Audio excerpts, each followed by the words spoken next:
And it's been a long time coming. The Baylor Bears are back in the Final Four for the first time in 71 years. Welcome to SicEm365 Radio. Final gets it to the far side. Teague up high off the glass. Oh, nice!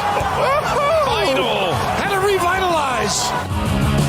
Our coverage of the NCAA tourney in Indianapolis is brought to you by IdealMRI.com, Southwest Sports Medicine and Orthopedics, Allen Samuels Dodge Chrysler Jeep Ram Fiat, Marco's Pizza, U.S. Army Waco Recruiting Company, Willis Law Firm, Chapman's Bail Bonds, Richard Carr Buick GMC Cadillac, First National Bank of Central Texas, The Niche Group, and Pickup Outfitters.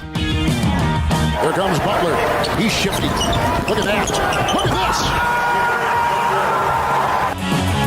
this. The 3 o'clock hour is sponsored by Waco Custom Marketplace. Meats, sweets, Texas treats, and a cut above the rest. 425 Lake Air Drive, Waco. Deflection ended right on that midcourt line. Now Butler has it up ahead. Got numbers. Mitchell with the left hand scores.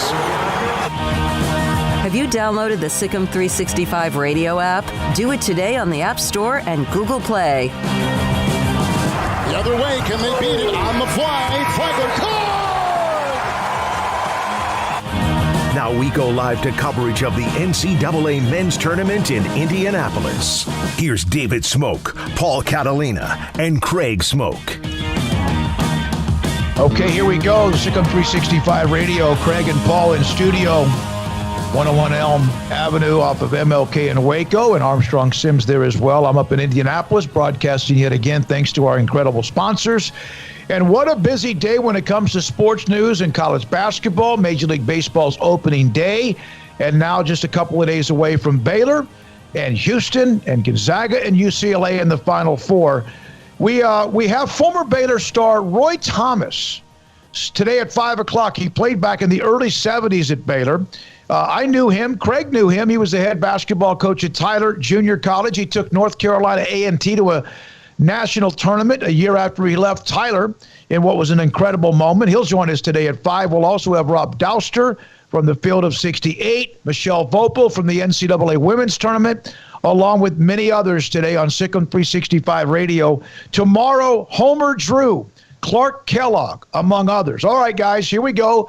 Rapid fire with this Chris Beard to Texas. Not a surprise. It's official. Jason King saying that Beard felt like perhaps the Texas Tech's tie to Under Armour kept him from getting even better recruits. Ashley Hodge put up a note that in the last 2 years, Shaka Smart was 11-14 against the top 6 teams in the conference. Chris Beard was 8-17. Kyler Edwards of Tech has already entered the transfer portal. Your thoughts? Not a surprise, but Chris Beard from Texas Tech to UT. Yeah, it's a bummer for Texas Tech, that's for sure, to have a coach that got you to the Final Four leave within a couple years of doing that. But, you know, as soon as that happened, Texas fans started talking about Chris Beard, and, you know, he was the one that they kind of zeroed in on. And, you know, he's the most established guy that they've hired at that position in a long time as far as what he's done before he's gotten there. So, you know, he's a great coach, and they have a really good roster right now. Not sure how many of those guys are going to be back, but I'm sure he can get the most out of them. Yeah, he's a really good coach. You know, it's the best hire they could have made. So kudos for making the best hire that you possibly can. I think it sucks for Tech fans, and they're going to be feeling betrayed. They're going to have a lot of reactions like every fan base does when coaches move on. You said you're going to be here for forever, and yet somehow this happens over and over, and people still believe that their guy's going to be the guy that sticks around for 50 years, and that's why you got to appreciate a Kim Mulkey. You have to appreciate a Scott Drew because – you know, they've stuck to it. They've stayed. They've had offers. They've done all that, but they haven't really, you know, danced too much. But this was obviously very public, and, you know, funny it happens on April Fool's Day because I'm sure there were a lot of Tech fans who were like, oh, it's just a joke. But no, it's no joke. And now UT Arlington's head coach, who was an assistant with Chris Beard, has stepped down. He's going to join the staff at Texas. So now UT Arlington has to go find a head coach. So it's like he's getting the group back together that he had originally. There's a good chance that Tech has a guy that ends up going to Texas, perhaps Kyler Edwards. So when you start adding those pieces together, the only thing I dislike about this is the fact that it's interconference. I really don't like that. I don't care if you said it's not Texas. It was like, and I know they're really the only school that it would happen with, quite frankly. But, if he went to Oklahoma, I still would feel it's just kind of weird. If this was TCU to West Virginia, I would be like, why? It just... And I get it. He's an alum, so everybody's pointing to the alum card. But I think it's probably more than just being a graduate of the school. I know that's important to people, but I don't think that means you pick up a Sweet 16 Final Four job to move in-state, few hours away, unless you just really love the city of Austin more than Lubbock. So, I'm sure there's a lot of things that went into this. Great job by Texas. Chris Del Conte is going to be defined by the hires this year. He's hired a big football coach, a big basketball coach. So now all the weight's on his shoulders to make sure that these programs get it done. But I do hate the movement in conference. I just think that makes Tech look bad. I think it makes the Big 12 look kind of weak. And I think it makes it look like, it's just Texas and everybody else, and whenever they want somebody, they're just going to go get them. You know what I mean? And that was my thought, when there was all the Bryles to Texas rumors back at the Fiesta Bowl, was like, leaving is one thing, but 90 miles down the road, and that's part of the reason that Bryles wound up not taking that job, is that he kind of said that, listen, I don't need to interview for this job. If you want me to have this job, you better offer it to me, because I can't go interview and then decide you guys don't want me and come back and everything be hunky-dory. You just can't do that. And so, it is. I agree with you, Craig. I think that's the crappy part about it. Mm-hmm. Let me ask you guys a question. When was the last time that Texas found a Scott Drew or Kim Mulkey? When was the last time they hired somebody that was maybe not some sort of big name hire, and they ended up staying for a long, long time? Tom Herman's an alum. How did that work out, right? Chris Beard is Tom Herman, right? Hey, Mac Brown. Mac Brown was at UNC. He was at Tulane, and he was at UNC. I don't think Charlie Strong was a big hire, but they really didn't have any choice at that point. No, but that did, and then, and they had whittled down. How come UT is the one always chasing everybody else's girlfriend? Well, because they think you can buy championships, I guess. I don't know. It's because they feel I'm sure there's a delusional enough Texas fan out there to try to tell me I'm wrong on this, but they are a very entitled fan base. They feel like just because they wear burnt orange and they went to school in Austin, and some of them went to school in Austin, that they are somehow entitled as the state school to just championships. And then when it gets down to it, they get outworked, they get out-hustled, they get out-recruited, they get outplayed in pretty much every scenario that doesn't include swimming and diving in sports that no one talks about on radio. Yeah. So, it's just kind of the way it is. And so now maybe these are the coaches that change that perception, but there's been an entitlement issue there for the longest of time, and I think that's why you haven't seen Texas reach the potential that they champion as though they've actually reached. Yeah. Also, we don't need to spend too much more time on him because there's much more to get into. But Smokey, I'll tell you, this is whose fault it is. It's Siri recorded that whole Craig thing on my computer. But it's Bill Little's fault. Bill Little was long time in the athletic administration at Texas. When they went to hire a baseball coach, DeLoss Dodds went to him and said, "Listen, I want to hire the best baseball coach in the country. Who is it?" And he goes, "Well, I don't know if we're going to get him, but it's Augie Garrido at Cal State Fullerton." And so they went and hired Augie Garrido. And Augie Garrido was the perfect fit for Austin, Texas. There was no more Austin, Texas human being than Augie Garrido. He fit. The baseball team was great. They won College World Series. They did everything you wanted them to do. And then after that, almost every hire they've made has been trying to find the next Augie Garrido, while dismissing the fact that he was already the greatest college baseball coach who ever lived before he set foot on the University of Texas campus. All right, Chris Beard to Texas. Also, Jason King saying in his Twitter feed, our own SicEm365.com college basketball analyst, that Grant McCaslin, UNT, former Baylor assistant, Joe Golding, who had the shocking win against Texas at Abilene Christian, and Chris Jans at New Mexico State might be some interesting names to look at. Now, Golding is close to Beard. They used to be together somewhere, and so I'm not sure if Texas Tech will want to touch that because of how close they are. But Kyler Edwards is in the portal. He was in the portal before noon today. Now, also not a surprise, Cade Cunningham, he declares to enter the NBA draft. Roy Williams, I thought this was kind of a surprise. I know he's 70, been in coaching 48 years, 33 as a head coach at North Carolina and Kansas. Had an incredible run at both. Third-time all-time wins, over 900 wins. He retires. You think that maybe the last year and a half or so starting to wear on some of these older coaches? Yeah, I mean, it's not even just the last year and a half. It's probably the last few years. I mean, Roy Williams is going to deal with, and North Carolina is probably going to be at the center of this, is the, name, image, and likeness. North Carolina basketball, believe me, name, image, and likeness is going to be an issue for him. And not so much in the fact of, that it's going to be around because everybody's going to have to deal with it, but there's going to be a lot of guys leveraging North Carolina into name, image, and likeness deals. And I think if you're a 70-year-old coach who's never had to deal with it, and you've got all the money in the world, I mean, it just gave $3 million back to the school. Why start now? And the transfer portal's probably wearing him out. Yeah, I mean, I don't know that this would be the year I'd want to end on, but then again, you can't really, make your ending the sweetest one every single time. There's not always a great door to exit through. So while it would have been ideal to, get into the tournament, maybe have a little bit of a run, win a game or something like that, and then bow out after a normal type of season, since we can't really predict when that's going to happen, although by next year it should happen, I'm sure he is worn down. And he's 70 years old. I mean, he's been at it a really long time. He doesn't have anything left to prove. He's got all the money in the world, like Paul said. So, maybe it's just him saying, all right, this is enough. I've done enough, and I want to rest a little bit now and enjoy my retirement. So I'm sure that's part of it. And I wouldn't be surprised at all if just the calamity and messiness of college sports right now, with all that's going on, from name, image, likeness to the transfer portal to the free year for everybody to the this and that. I mean, there's so many different things that I would probably be a bit at my wit's end as well. Yeah, if Alvin Brooks, go ahead. If I was 70, hell yeah. Put me on a fishing boat and don't bother me. Paul Mills signs a contract extension at Oral Roberts through 2029. Alvin Brooks' dad, who's on the University of Houston staff, former University of Houston coach, has taken the job as the head coach at Lamar. That won't affect him this weekend when they play against Baylor on Saturday. And I saw Alvin III retweeting, it's been one of the greatest weeks ever.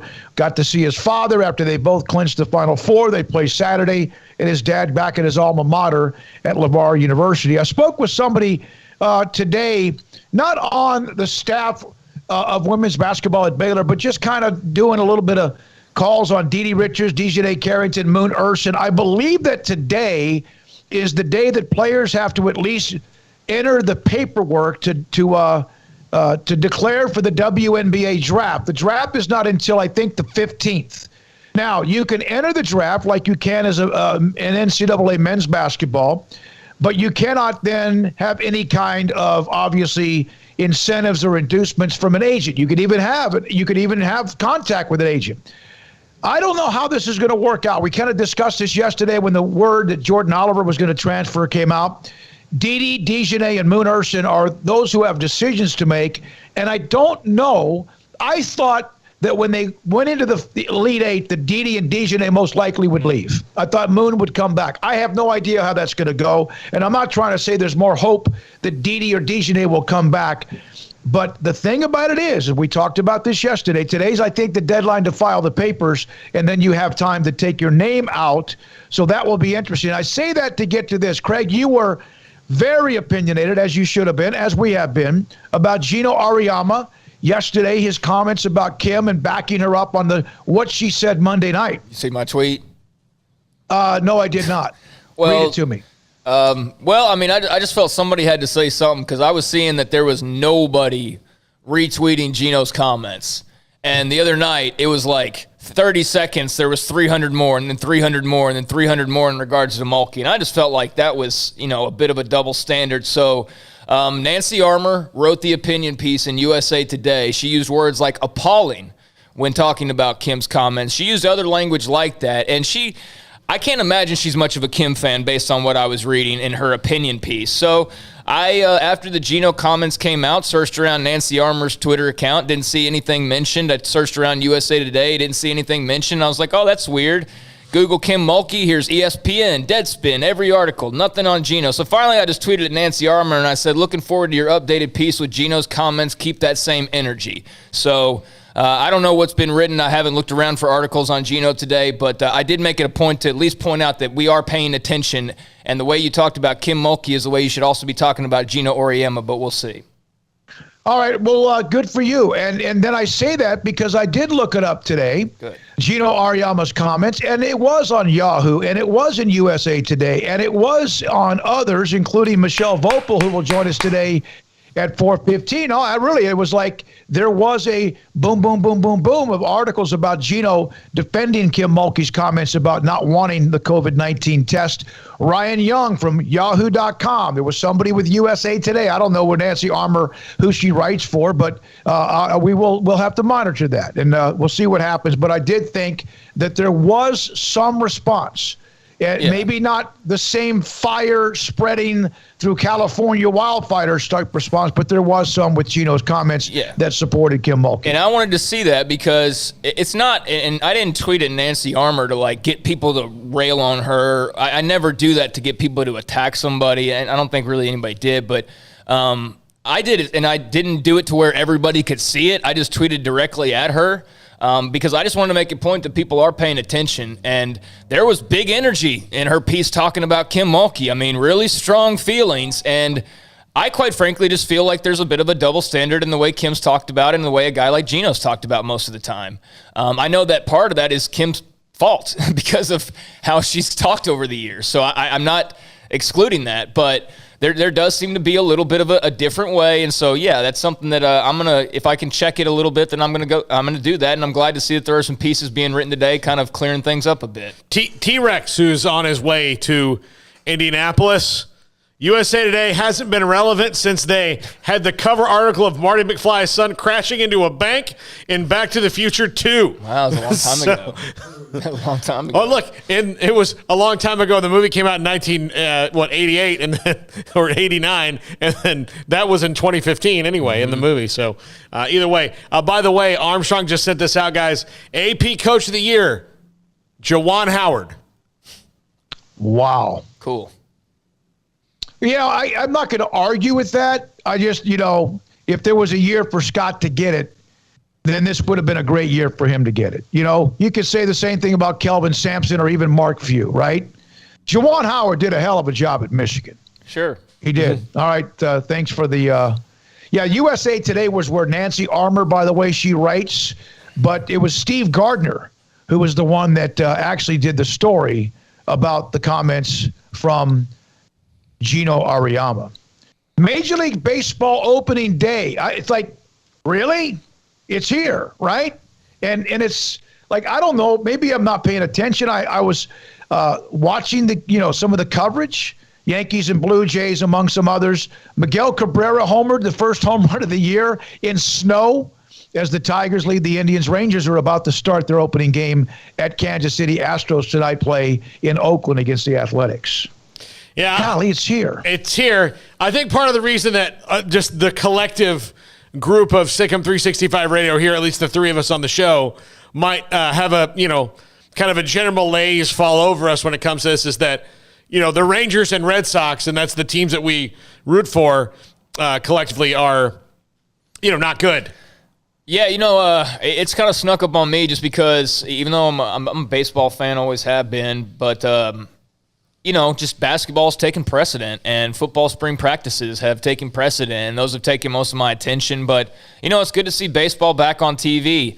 And Paul's right. I have not been amped up for it or like going crazy in anticipation for it, just simply because the team that I root for is not very good. And I know they're not going to be very good. And I know they're not anywhere close to a World Series. And so, based on the fact that the Rangers have had maybe one of the most disjointed, like since their World Series appearance, what have they really done? It's been like movement towards the future, and then, hey, we think we're there, and then, oh, wait, no, we're not, and then Odor, and just like all these different, it's been just a giant mess with the Rangers for like years now. So I'll enjoy seeing them on TV. I'll enjoy hearing, the familiar voices and all of that. But as far as excitement goes, I'm excited for baseball to be back, but I'm not as excited as I would be if my team was actually good. Since Josh Hamilton dogged it on that fly ball against the A's. Yeah.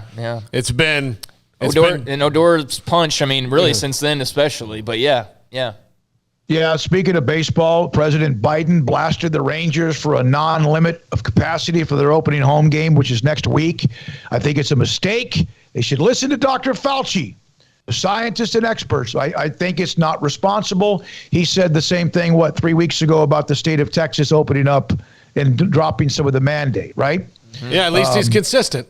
Yeah, well, I mean, I appreciate consistency. I don't care where it's coming from. I mean, if you're at least consistent, then I can deal with that. It's the people that are one way about one thing and then a different way about the same thing because it's a different thing. You know what I mean? Like, that's when you start to see those double standards and talking out of both sides of the mouth and all that. So, hey, at least you're consistent. I will give them that. And, hey, everybody's got an opinion on what we should do or shouldn't do in regards to COVID. Everybody's had an opinion for over a year now on what we should and shouldn't do. If some people were in charge, we would still be in our homes right now. If some people were in charge, more people would probably be dead. You know what I mean? So I don't think there's any perfect solution, and certainly we're not a country that can all get on board on anything together. So this is the way it's going to be, and we'll see who's right and who's wrong in the end.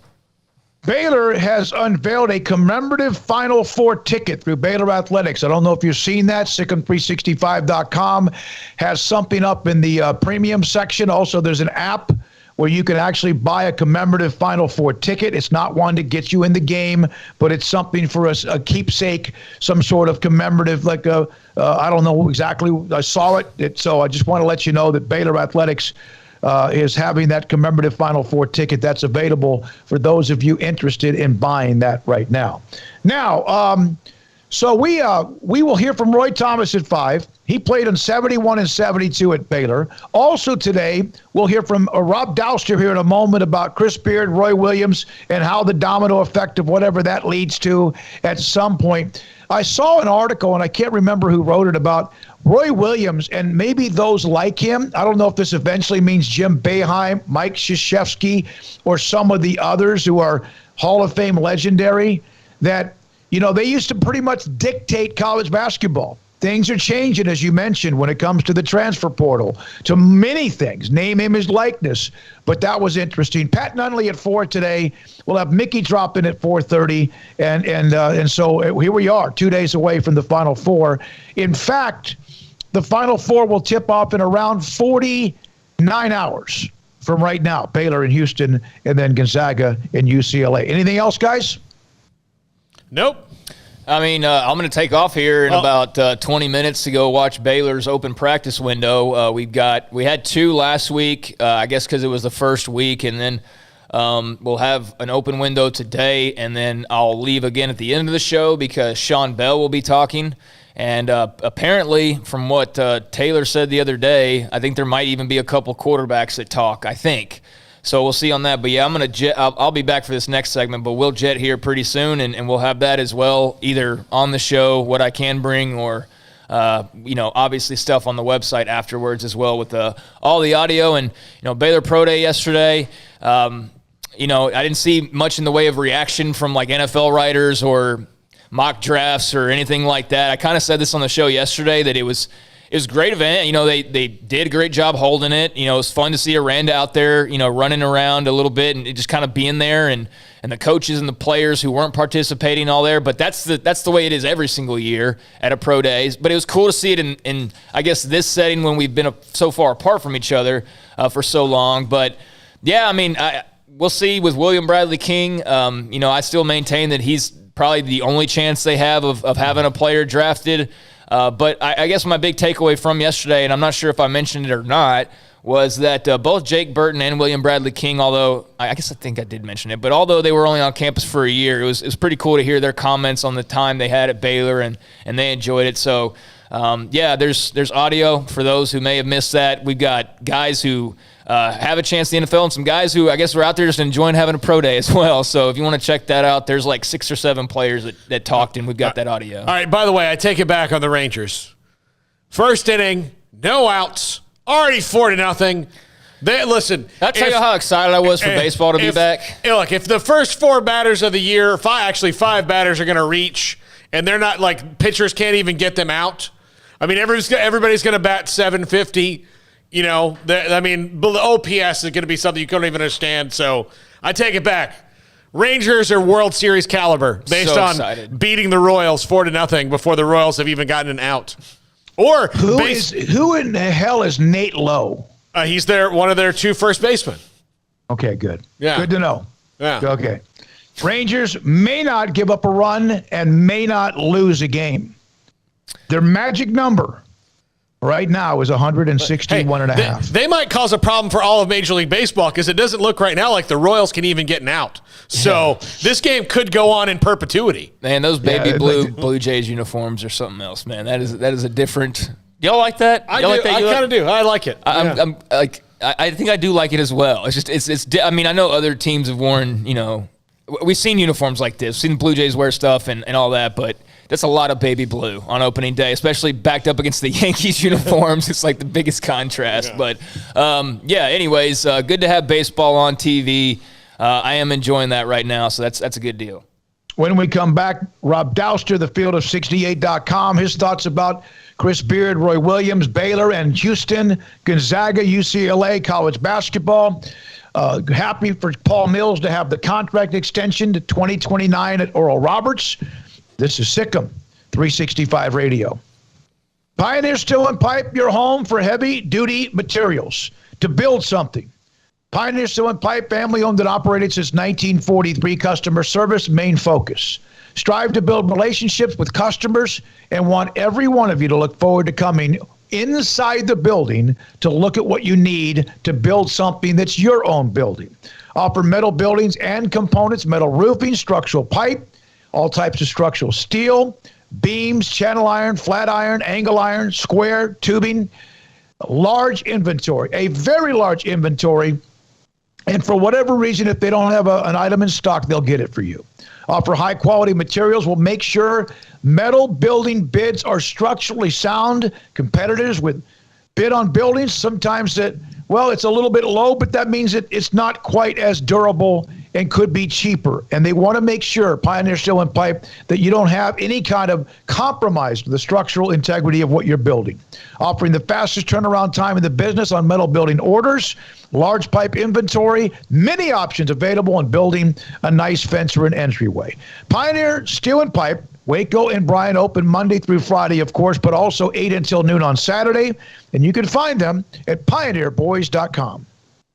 From the first workout to the last practice, sports is an incredible and rewarding challenge. Hi, this is Dan Ingham with the First National Bank of Central Texas, and we're proud to support each athlete, every parent, and our educators. From families, small businesses, to the biggest industry, we're here to help. With remarkable products like our free First mobile app, we've got banking ideas that fuel big dreams. That's the First National Bank of Central Texas. Familiar faces making local decisions. Member FDIC, Equal Housing Lender.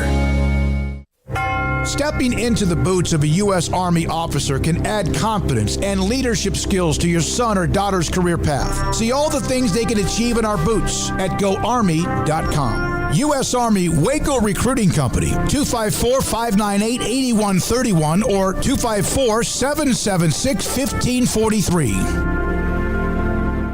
During the President's Day event, Allen Samuels has special pricing on a new 2021 Jeep Grand Cherokee Limited with values up to $3,250 or 0% for 72 months, plus $1,000 in combo cash. Or a 2021 Jeep Cherokee. The new Latitude Plus has up to $6,000 in total values or 0% interest for 72 months and $1,250 in combo cash. Allen Samuels award-winning customer service. The best place to find your next SUV. Located at 201 West Loop 340. Allen Samuels is your friend in the car business. See dealer for details. All offers have credit requirements. With so many companies and policies out there, it gets so confusing shopping for insurance, and I never know if I'm getting the policy that's right for me. Luckily, I met the team at the Niche Group Insurance Agency. With the Niche Group, you can go to one company and get access to coverage options from many insurance carriers, and you get to speak to a real person about your specific coverage needs. With the Niche Group, I know I'm getting the right coverage at the right price. If you need insurance, talk to the experts at the Niche Group at 1-800-258-8302. What you do in privacy is your own business. What you do in public with your truck, well, that's our business at Pickup Outfitters. In your garage, it's okay for your truck to parade around in the nude with no accessories. Hey, this is still America. But when you bring your truck out in public, it's just common decency to put an outfit on your truck. And that's where we come in at Pickup Outfitters. Put a cover on that bed. Cover your rear end with a bumper and a hitch, for goodness sakes. There are women and children on the roads. And guys, don't leave your tools exposed. Put them in a toolbox. Be proud of your truck and stand tall with a lift kit. Or improve your truck's posture with a leveling kit. Add some class to your pickup with new wheels and tires. Or dress up for a date with your new RV or boat with a fifth wheel or a receiver hitch. At Pickup Outfitters, we're dedicating to making the roads decent for all Central Texans. So when taking your truck out in public, remember your manners and accessorize it properly with an outfit from Pickup Outfitters. 220 Lake Air Drive in Waco.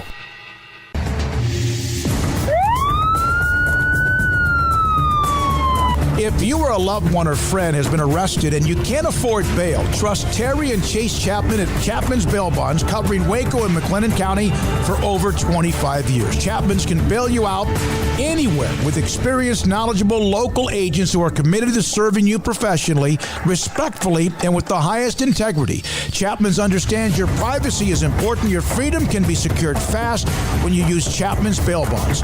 Open 24 hours a day. Payment arrangements available. Call Chapman's Bail Bonds. When you need help, 254-754-1603. When you ring, we'll spring. Welcome back to SicEm365 Radio. SicEm365 Radio is presented by IdealMRI.com. High-quality MRIs for $497 or less. IdealMRI.com. Your health is important, so is your budget. Well, we were boasting about the Rangers' 4-0 start against Kansas City. Steven, huge lifelong Cardinals fan, and yet we still love him. Today, the Cardinals are up 6-0 themselves after one. If you think I'm obnoxious now, wait until the Cardinals go 162-0. So, well, that would be something if they pulled that off. Yeah, that would be breaking news. That would be a story that we would follow even on an everyday basis after it got above about 20-0 or so. So, there's one note here. There's a great article by Ross Dellinger in SI.com about the city of Indianapolis, not only this bubble that they've been in since the Big Ten men's basketball tournament, but they have the NFL Combine coming straight in as soon as this tournament is over. It's a great article about how Indianapolis is serving the tournament, the bubble, and then the Combine coming up in about a week. We're now joined by Rob Dowsker, the Field of 68. Rob's been with us a handful of times throughout this season. Rob, thank you for your time. We'll start with the breaking news of the day. Chris Beard to Texas. Roy Williams retires.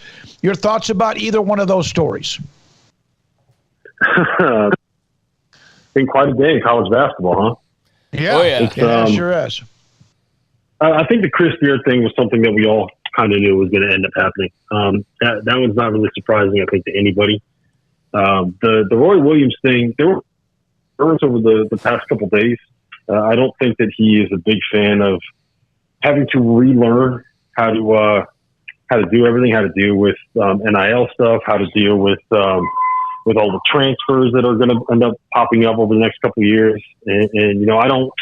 After what the last 2 years has brought in terms of North Carolina's struggles and dealing with everything that comes with living in a global pandemic, I think that part of them is just kind of realize, hey, you know what? I don't need to put myself through all of this. I can enjoy a lot of years of my life, and so I don't necessarily blame him for that either. So I do kind of get it, but it was a little bit jarring to see that tweet come out on April Fool's Day and spend the next 20 minutes trying to figure out, hey, is this real or is this just an elaborate Roy Williams April Fool's Day prank? Chris Beard to Texas. This is kind of something that Texas fans have wanted since he got to the Final Four. What do you think made it, outside of, I guess, the alma mater thing, but what was the kicker for him in leaving Lubbock for Austin? I think it's just when you have a chance to go to the flagship university in the state, that's probably something that a lot of people are going to want to end up doing, especially when it's your alma mater, where you had the opportunity to be a GA, where you have your degree from. I think it's something that would make a lot of sense for a lot of people to want to go and try to get that job. I also think that just the fact that you could end up being at the program where, you guys know the layout of Texas, the state, a little bit better than me, but I'm assuming that most people in that state are probably Texas fans, and it probably makes it a little bit easier to recruit to A, that university, and B, to Austin than it is to Lubbock and Texas Tech. So I get it. It's just, when you have a chance to go to what you would consider your dream job, I don't think that it's a surprise that somebody's going to take that opportunity. A little weird, though, interconference, right? Yeah, it is. And there's always going to be a little bit of a rivalry between those two schools because it's in the same state and it's in the same conference and you're taking that job. But, at the end of the day, a job is a job is a job. And if you can find a better job and a step up and maybe get paid a little bit more, I don't think there's very many people that are going to say no to those opportunities no matter what your walk of life is. So I get it. It makes sense. It is always going to be a little bit awkward, though, because I do kind of feel like it's one of those things where if you are a Texas Tech fan, you always want to love and root for and support Chris Beard no matter where he goes after he leaves your school, unless, of course, it happens to be the in-state rival that is playing in the same league as you that you have to see 2 times a year at least. Yeah, when that game comes out, the schedule for next year, and in the game between Texas and Tech in Lubbock, there will be a lot of circles around that date. From the angry Tech fans, no question about it. Well, Rob, we've talked to you many times about Baylor. We've had you on about many other things in college basketball, but here we are. Baylor made it through. They made it through the setback of the pause. They had to kind of grind through a little bit, but they have checked off the regular season Big 12 title, now the Final Four. Your thoughts about what you see from them and Houston Saturday here in the afternoon in Indianapolis? I thought it was the first half against Arkansas was about as close as the real Baylor, I guess, since we've seen since they had their shutdown. They were so good defensively, and they really had things rolling on the offensive end of the floor. And they did all of that despite the fact that Davion Mitchell was sitting there and foul trouble for half of the first half. So, look, if Baylor's going to play their A game, I think they're probably going to end up beating Houston. Now, the problem is that Houston is that is a really, really good basketball team. And I do feel like they're being undersold a little bit right now because of the fact that they play in the AAC and they really haven't played anybody, and their schedule does not look anywhere near as impressive as the schedule that Baylor has played. But I will tell you this. Quentin Grimes is an All-American that's going to end up playing in the NBA, right? Dejan Jarreau is one of the most versatile perimeter defenders and playmakers that you're going to find in college basketball. And I would not be surprised if he found his way onto an NBA roster at some point. If you look at some of the other guys like the Sassers and the Teron Marks, those guys are very, very, very good players that are probably going to end up being in the conversation for AAC Player of the Year next season. They pound the offensive glass. They have a bunch of big, physical, versatile players that can play in the paint. And the biggest thing is that they are going to be as tough, if not tougher, than Baylor. Like Houston, the way that they pride themselves is on their ability to defend, their ability to make you uncomfortable, and their ability to get on the offensive glass. And I don't know if Baylor has played a team that can go toe-for-toe with them if this turns into a rugby match or a cage fight as opposed to just being a basketball game. So I think the fact that Houston can kind of match up with all of the physical things and all the physicality that Baylor brings to the table is something that can kind of level the playing field a little bit, so to speak. So I'm really looking forward to this game. I think it's going to be one of the better games that we've gotten in the Final Four in recent years. I think it's going to be tough. It's going to be physical. And I just hope that the officials will allow both of these teams to play a little bit. Like, we don't need all of the ticky-tack fouls. So the last thing we need is to have all of the best players with 3 fouls 5 minutes into the second half. We don't need that. Let the best players play on the floor. Both of these teams want to be physical. Just let them play a little bit, Yeah, so I'm guessing by that comment you thought the other night was a tad excessive when it came to the whistles. Yeah, it was what it was. So here's the thing. I thought that, Davion's 3 fouls were all legit foul calls, but I also thought that, they might have gotten Mark Vital a couple times for things that were a little bit close and a little bit ticky-tack. But at the same time, if you're getting these fouls when you're just kind of reaching in and swiping at a ball, maybe don't reach in and swipe. There's lots of things that you can do defensively. You can use your body. You can move your feet. You can play physical. But as soon as you start reaching in and going across people's arms, officials are always going to call that because that's right there in front of you. So it's things like that where you can be smarter about the play that you decide to make that I think Baylor needs to be careful of, especially in a situation where you're not going to be able to have any fouls to waste in a game like this when you play against Houston. So I hope that they're smarter, but yes, I also hope that the officials will allow them to play a little bit more than they did last week. Rob, I know you've probably covered tons and tons of different types of stories and a lot of cool stories when it comes to college basketball, but is the fact that a father and son are going to meet in the Final Four with Alvin Brooks Jr. and Alvin Brooks III on opposite sides for Baylor and Houston, is that up there as amongst some of the coolest stories you've seen when the Final Four rolls around? Yeah, I got to ask, who's Mrs. Brooks rooting for? That's the big question that I want to know. Right. Like, who are you rooting for there? It's unique. It's not something that we see all that often. Is family members on opposite sides of a Final Four game. We saw it a couple of years ago. Was it 2016 when Nate Britt and Chris Jenkins were I don't know if they were technically like adopted brothers, but I do know that they lived together for a long time. When Chris Jenkins obviously played for Villanova, and Nate Britt played for North Carolina in the 2016 Final Four. So they were very close, and Chris Jenkins lived with the Britt family. So that's something similar. We also get Kelvin Sampson here, and we have Hep Cronin, who had a chance to see Mick Cronin for the first time in a year when they made it to the first four, and now obviously they're in the Final Four. So there's a lot of familial father-son kind of stuff going on with this Final Four, which is, that's always fun to watch, right? Everybody can get behind a good father-son story. Mm-hmm. Absolutely. Rob, the Cronin story at UCLA, they finished the year with those losses. They had the play-in game.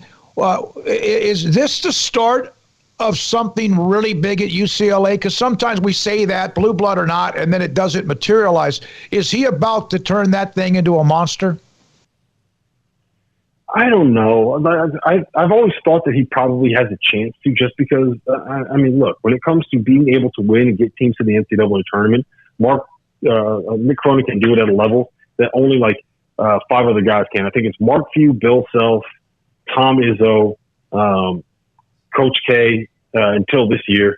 He's one of six coaches that have been to the last 10 NCAA tournaments. So that should tell you about where he is in terms of the pecking order when it comes to things like this. So I'm not surprised that he's been able to get it going. And the Final Four stuff, look, sometimes you just need to get lucky. And honestly, you've had think about what they've lost this season. They were supposed to have Daishen Nix, who was a McDonald's All-American that ended up going to the G League and playing with the G League in that program. They were supposed to have Chris Smith, who tore his ACL 8 games into the season. They're supposed to have Jalen Hill, who was going to be their backup center and their best rim protector, and he only played 14 games this season before he's no longer with the program. And going through all of that, losing their last 4 games of the season, getting down by 11 at halftime against Michigan State in the first 4, down by 11 in the first 4, right? Then you go to overtime. You go to overtime against Alabama when a kid hits a 35-footer at the buzzer. Just think about everything that group has been through. They started out last season 8-9 and came one basket away from winning the Pac-12 regular season title. They really do have this thing to a point where Mick has just gotten them to win. And honestly, I think it's as simple as saying that they have done a really good job kind of changing the culture and the identity in terms of the mental toughness on this roster. They're never going to be a great defensive team just because they don't have a lot of great defensive players, but they are a team that is never going to stop fighting. They're never going to stop competing. And I think it comes down to just believing you have a chance to win no matter who you play. And sometimes, as long as you do that, you get lucky with a couple of missed free throws here or there. And you have one kid, Johnny Juzang, who just decided he's going to make every single shot that he takes for the entirety of the NCAA tournament. And that's how you get to a Final Four. And that's where we are. So to answer your question, yes, I think that Mick is going to get this thing going at UCLA, because I think he's proven that he's willing to let guys go out and take the shots that they want to take if they can prove that they can make them. And he's also proven that he can win. And you're back kind of the cool thing is to root for UCLA right now in Southern California. So I think that matters as much as anything else as well. All that being said, outside of drug in the Powerade, how do they slow down Gonzaga? I don't think you can, man. I don't think you can do it. the prevailing theory is this is how you got to beat Gonzaga. You can't go to the offensive glass. You have to take 25 to 28 seconds off the shot clock before putting a shot up. You drain the clock and you put somebody in a ball screen. You go out there and you try to make a play. With UCLA, I would expect it to be either Jaime Jaquez or Johnny Juzang that are getting put into those ball screens, like mid-ball screens, try to get them isolated against Drew Timme on the perimeter. And then defensively, you pack everything in. You don't let Drew Timme beat you in the paint. You double team him when he has the ball. You don't allow Jalen Suggs to turn the corner or get downhill and finish at the rim. And you dare the guys on the perimeter not named Corey Kispert to make threes. The thing about it is Andrew Nembhard, Joel Ayayi, and Jalen Suggs all shoot about 33% from beyond the arc. So it's not like Gonzaga is this great three-point shooting team. They have a great three-point shooter in Corey Kispert, but everyone else is just kind of like so-so. So you pack the paint. You don't let Timme beat you. You don't let Kispert beat you. And you don't let the other guys beat you at the rim. And if you can do that and not let them get out in transition, then you have a shot. Now, the problem is I just don't think that Gonzaga is the kind of team that you can that you can do that to. I don't think that you can take away something from them. I think that they're good enough that if they want to do something, they are going to be able to do it, which is what we saw with USC and Drew Timme in that game when they kind of got boat raced. So I felt all season long that Gonzaga was probably going to run the table and was probably going to win most games by double digits. I hope we get a chance to see them against Baylor. I would expect them to probably be 6 or 7 point favorites against Baylor. So we'll see how that all kind of plays out. But I mean, it's going to take a Herculean feat to be able to knock off this Gonzaga team this season. Rob, thank you. Appreciate you when you've been on with us, and enjoy the week. I know you will, the weekend, the Final Four, and then hopefully whatever happens on Monday. Rob Douster, the field68.com. Ashley and Jason King do work for that site as well. Jeff Goodman, among others, with their podcast. Coming up next, a couple of notes. Rangers and Kansas City may never finish the first inning. And, of course, at 4 o'clock, we'll have Pat Nunley, color analyst for Baylor basketball. Craig's about to go to football practice. This is SicEm365 Radio.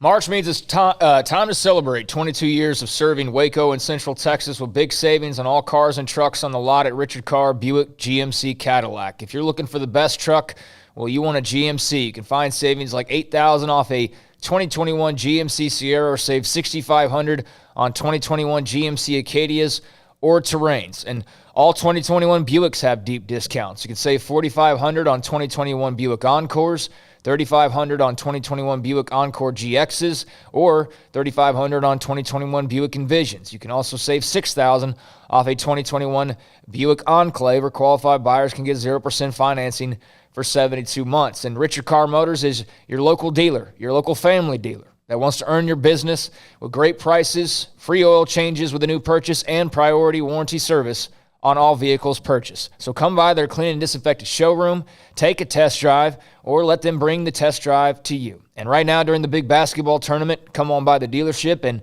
take a shot to win additional prizes. It's the big 22-year anniversary sales event going on now at Richard Carr. Hey, this is Bryce Petty, former starting quarterback and two-time Big 12 champion, and I know firsthand the importance of being in top shape both on and off the field. So listen up, men. If you're feeling beat down day in and day out and looking for that high-performance edge that separates the men from the boys, then look no further than the Petty Clinic Low T in Waco. Petty Clinic is a comprehensive men's healthcare clinic with an atmosphere catering to men. Board-certified Dr. Kent Petty has a special interest in offering the highest quality medical care to men of all ages. Some of the services offered include screening and treatment for low testosterone or thyroid, infertility, high blood pressure, diabetes, high cholesterol, sleep apnea, while offering comprehensive wellness exams and complete men's health lab panels. High performance men, remember, it's not just a Petty thing. This is Bryce Petty, encouraging you to reach out and Google search Petty Clinic Low T or go to pettycliniclowt.com and get your complimentary lab screening today. At Ideal MRI, we feel blessed to be a part of the Waco community. We're a small family business right here in Central Texas, and our goal is to bring down the cost of healthcare while maintaining high quality. At times like this, the cost of healthcare has never been more important, and unfortunately, significant illnesses and injuries still occur. That's why Ideal MRI is open and here to serve you through the difficult time. We offer premium MRIs just like a hospital with state-of-the-art technology and specialists, but you'll pay less. sometimes thousands of dollars less, whether you're using insurance or not. At Ideal MRI, we accept most insurance, and there are no hidden costs. Even offering financing if that's needed, everything included in the price, and you'll not get something as a surprise in the mail later on. If you need an MRI, ask your doctor about Ideal MRI. They'll know. You can schedule an appointment safely from home online in minutes at idealmri.com or give us a call, 833-IDEAL-MRI, idealmri.com. After my first car accident, I feared the biggest damage would be to my wallet. I expected a mountain of bills and a long, drawn-out process. But my Texas Farm Bureau insurance agent was there when I needed her and helped me get back on my feet and in my car in no time. Instead of a hassle, I got reassurance and a quick recovery. Stop by and see our agents at one of our 3 McLennan County locations. Coverage and discounts are subject to qualifications and policy terms and may vary by situation. At Marco's Pizza, get craveable pizza made the Italian way with dough made from scratch, an original sauce recipe, 3 fresh signature cheeses, and premium toppings you love, served hot and safe. Right now, you can get unlimited medium one-topping pizzas for just $6.99 each. Why stop at just one? Order with your app or at marcos.com for curbside, carryout, or delivery today. Marco's, pizza lovers get it.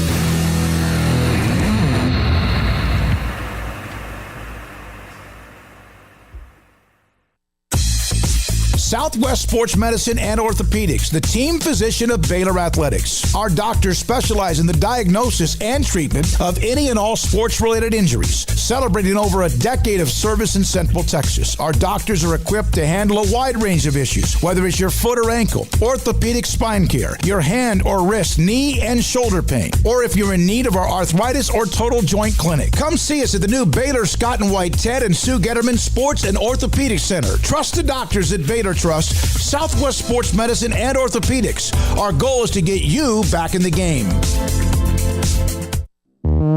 Welcome back to SicEm365 Radio.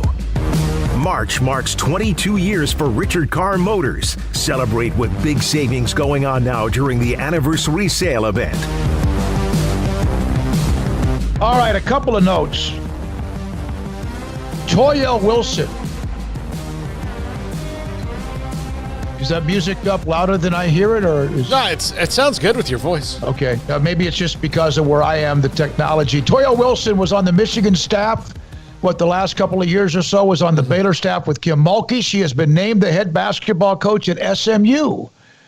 Oh, she, of course, replaces Travis Mays, who was under a lot of fire for abuse, or at least allegations of, just verbal abuse and things like that as well.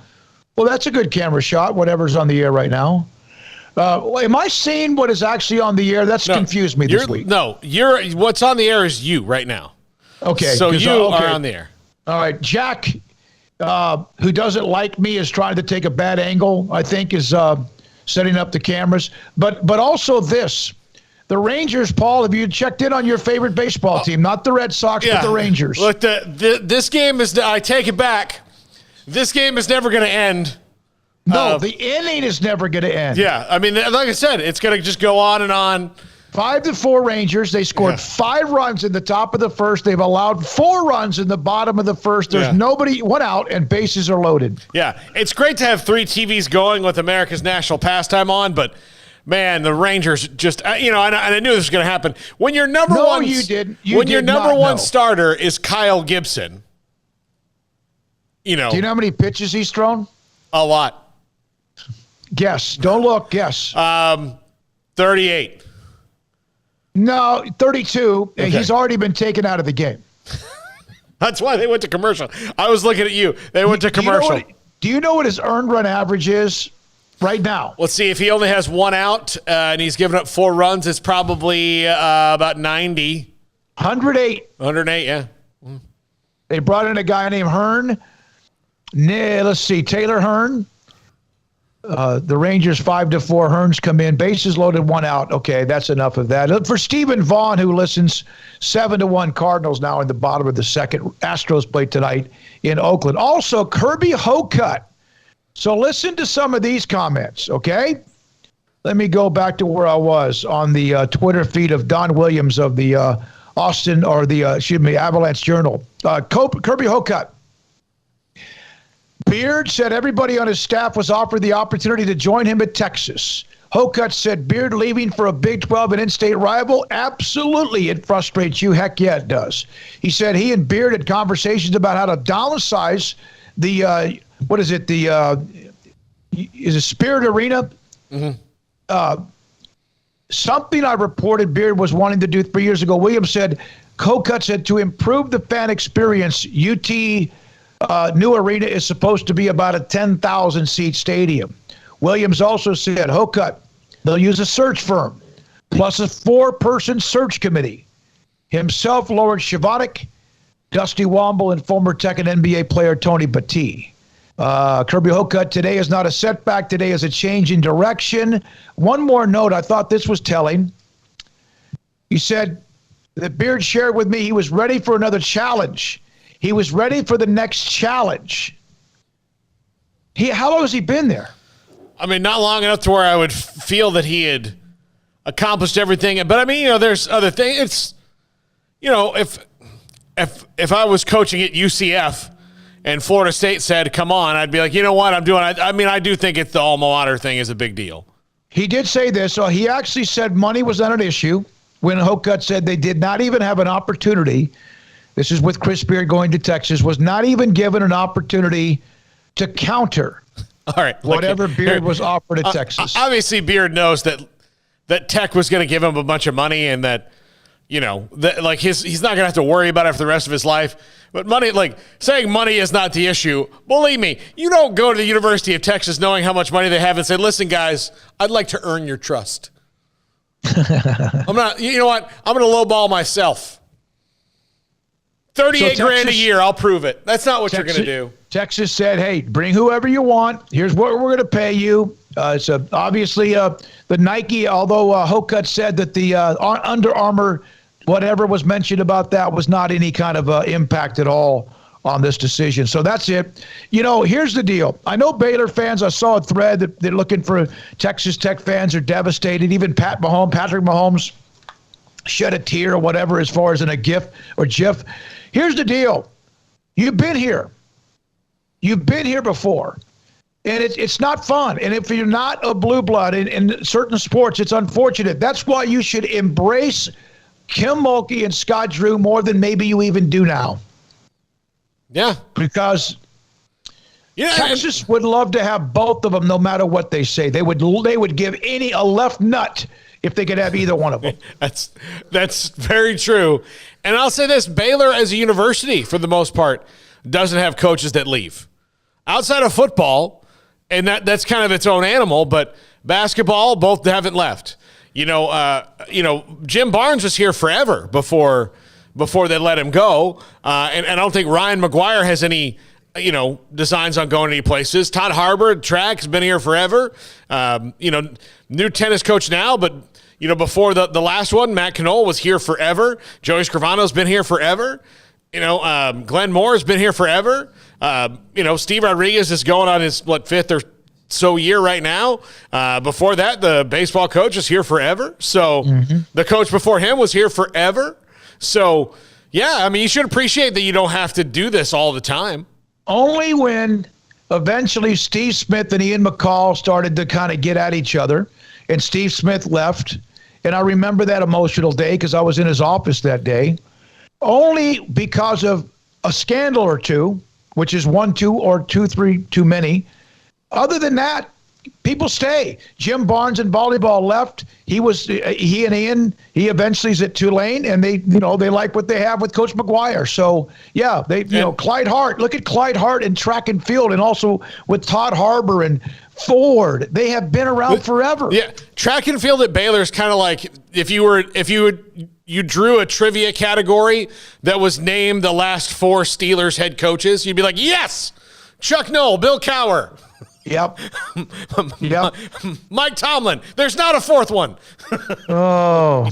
Stephen Vaughn's begging me he texted us on the Riverbend Liquor and Line text line 254-339-1122. I make a certain amount of money a year. I'd rather do it as the head coach of Texas, though, man. Working hardwood flooring. Please don't read. I'm sorry about that. I didn't mean to read it. Rangers still leading, Paul. I'm not sure.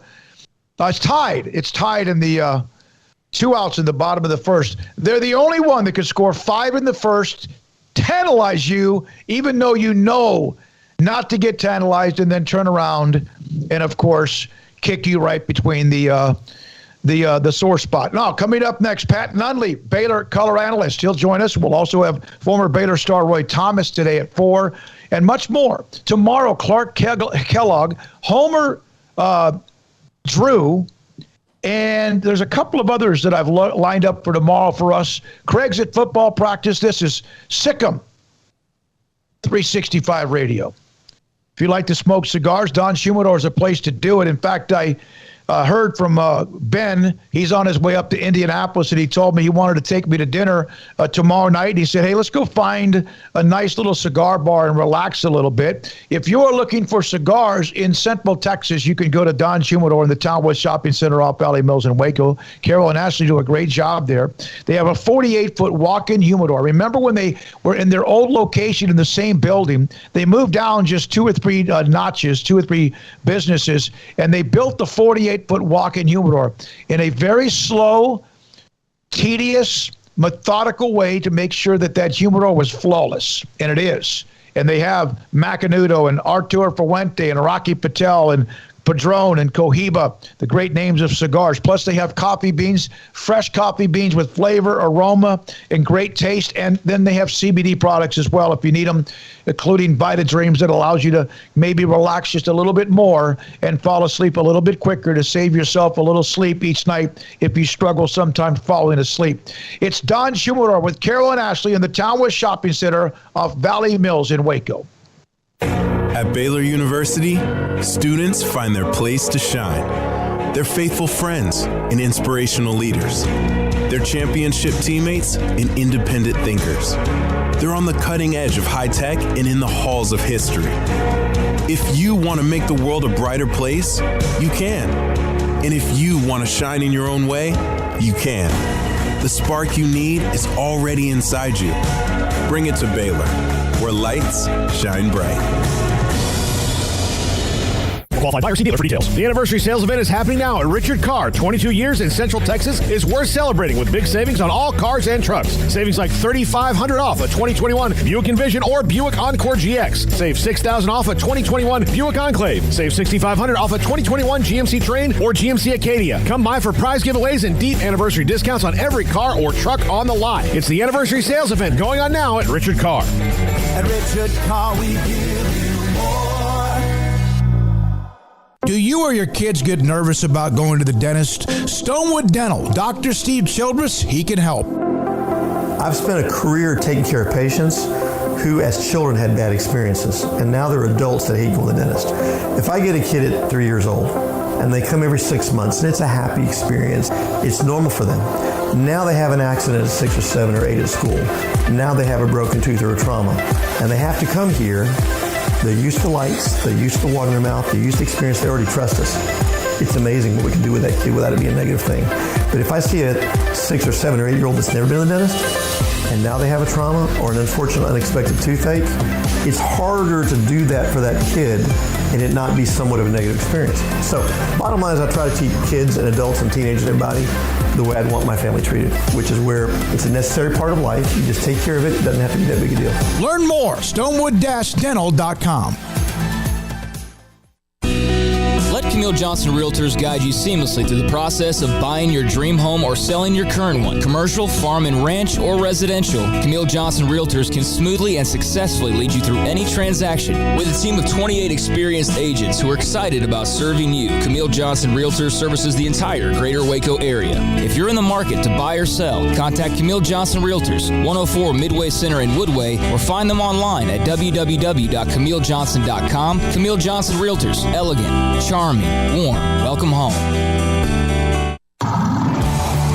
It's it's time to fire up the grill, heat up the oven, or get that deep fryer going to enjoy the top quality products at Waco Custom Marketplace. Order 30-pound sacks of live crawfish by 6 on Wednesday. Pick up on Friday afternoon after 2 or Saturday. Enjoy the weekend. 30-pound sacks of live crawfish available right now for $4.25 a pound. Find all the crawfish boil ingredients you need, including red beef potatoes, sausage, corn cobbettes, and Louisiana boil seasoning. Make your order for live crawfish by Wednesday at 6. Pick up on Friday after 2 or all day Saturday, and enjoy the weekend. Waco Custom Marketplace, your home for fresh baked kolache, cinnamon rolls every day. Butcher shop to cut your steaks the way you want. Fresh seafood, summer sausage, boudin, house-cured and smoked bacon, spices, seasonings, soup mixes, and more, and weekly gift boxes for any occasion. Waco Custom Marketplace, 425 Lake Air Drive in Waco, or WacoCustomMarketplace.com.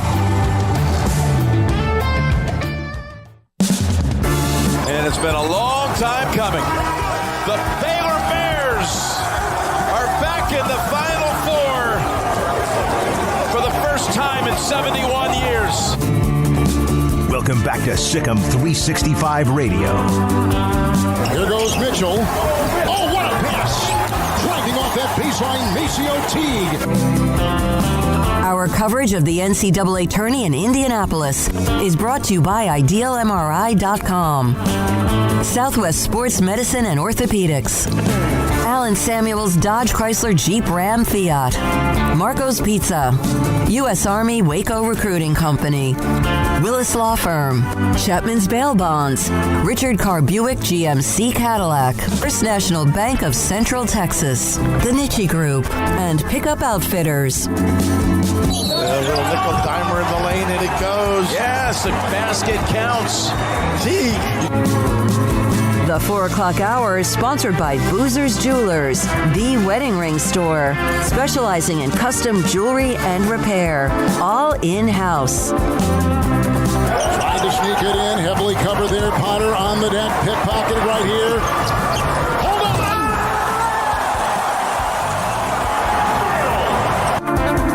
Now we go live to coverage of the NCAA men's tournament in Indianapolis. Here's David Smoak, Paul Catalina, and Craig Smoak. Craig is on, in fact, he's at football practice, so he'll be there for about the next hour, and then come back for a little bit, then be back again to get whatever they do at the end of today. And he said there might be a couple of quarterbacks ready to talk with the media. We're now joined by Pat Nunley. 48 hours from a little bit less than 48 hours, tip-off with Houston here in Indianapolis in the Final Four at Lucas Oil Stadium. Pat, I know what I know the emotions. I've been able to see in the last couple of games. What have you come down from your cloud yet, or are you now focused in on Houston?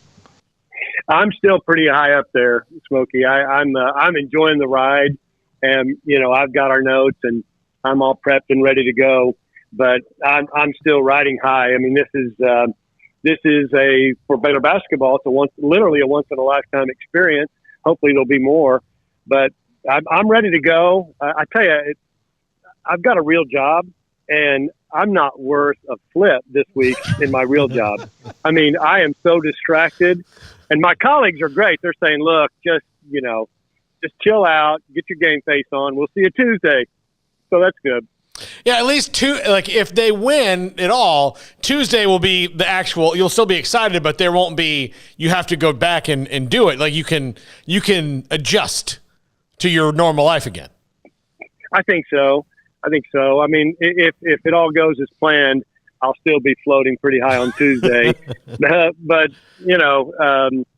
we're prepped. We're ready. It's the biggest game we've ever played, probably, but. It's that, but it's also the next game. And you guys know the mantra has been 1-0, and 1-0 applies for Saturday as well. It really does. They're good. They're really good, or they wouldn't be in the Final Four. So, but they will be completely ready, and they're healthy. They feel good. They're confident. I really think that they don't feel pressure. Any pressure that they may have felt, I thought, dropped off pretty significantly when they won the Big 12. And now that they're in the Final Four, they've met expectations, although a lot of people have expected Gonzaga and Baylor in the national championship game. So that's an expectation as well.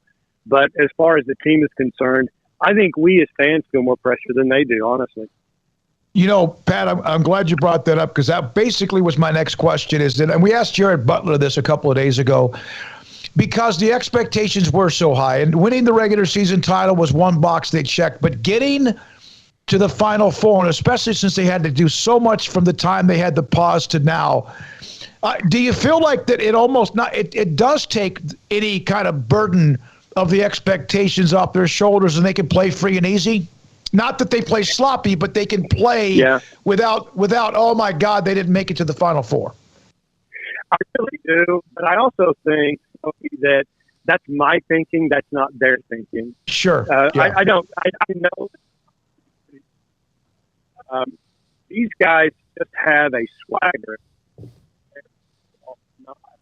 But it is a level of confidence that just permeates everything that they do. You can kind of feel it when they walk on the floor to warm up. It's confidence. It's ready for competition. You know, why do we have an extra gear? What is it about us that allows us to separate from teams at winning time? And I think it's just that we compete in practice. You go watch in practice, everything is a competition. Everything.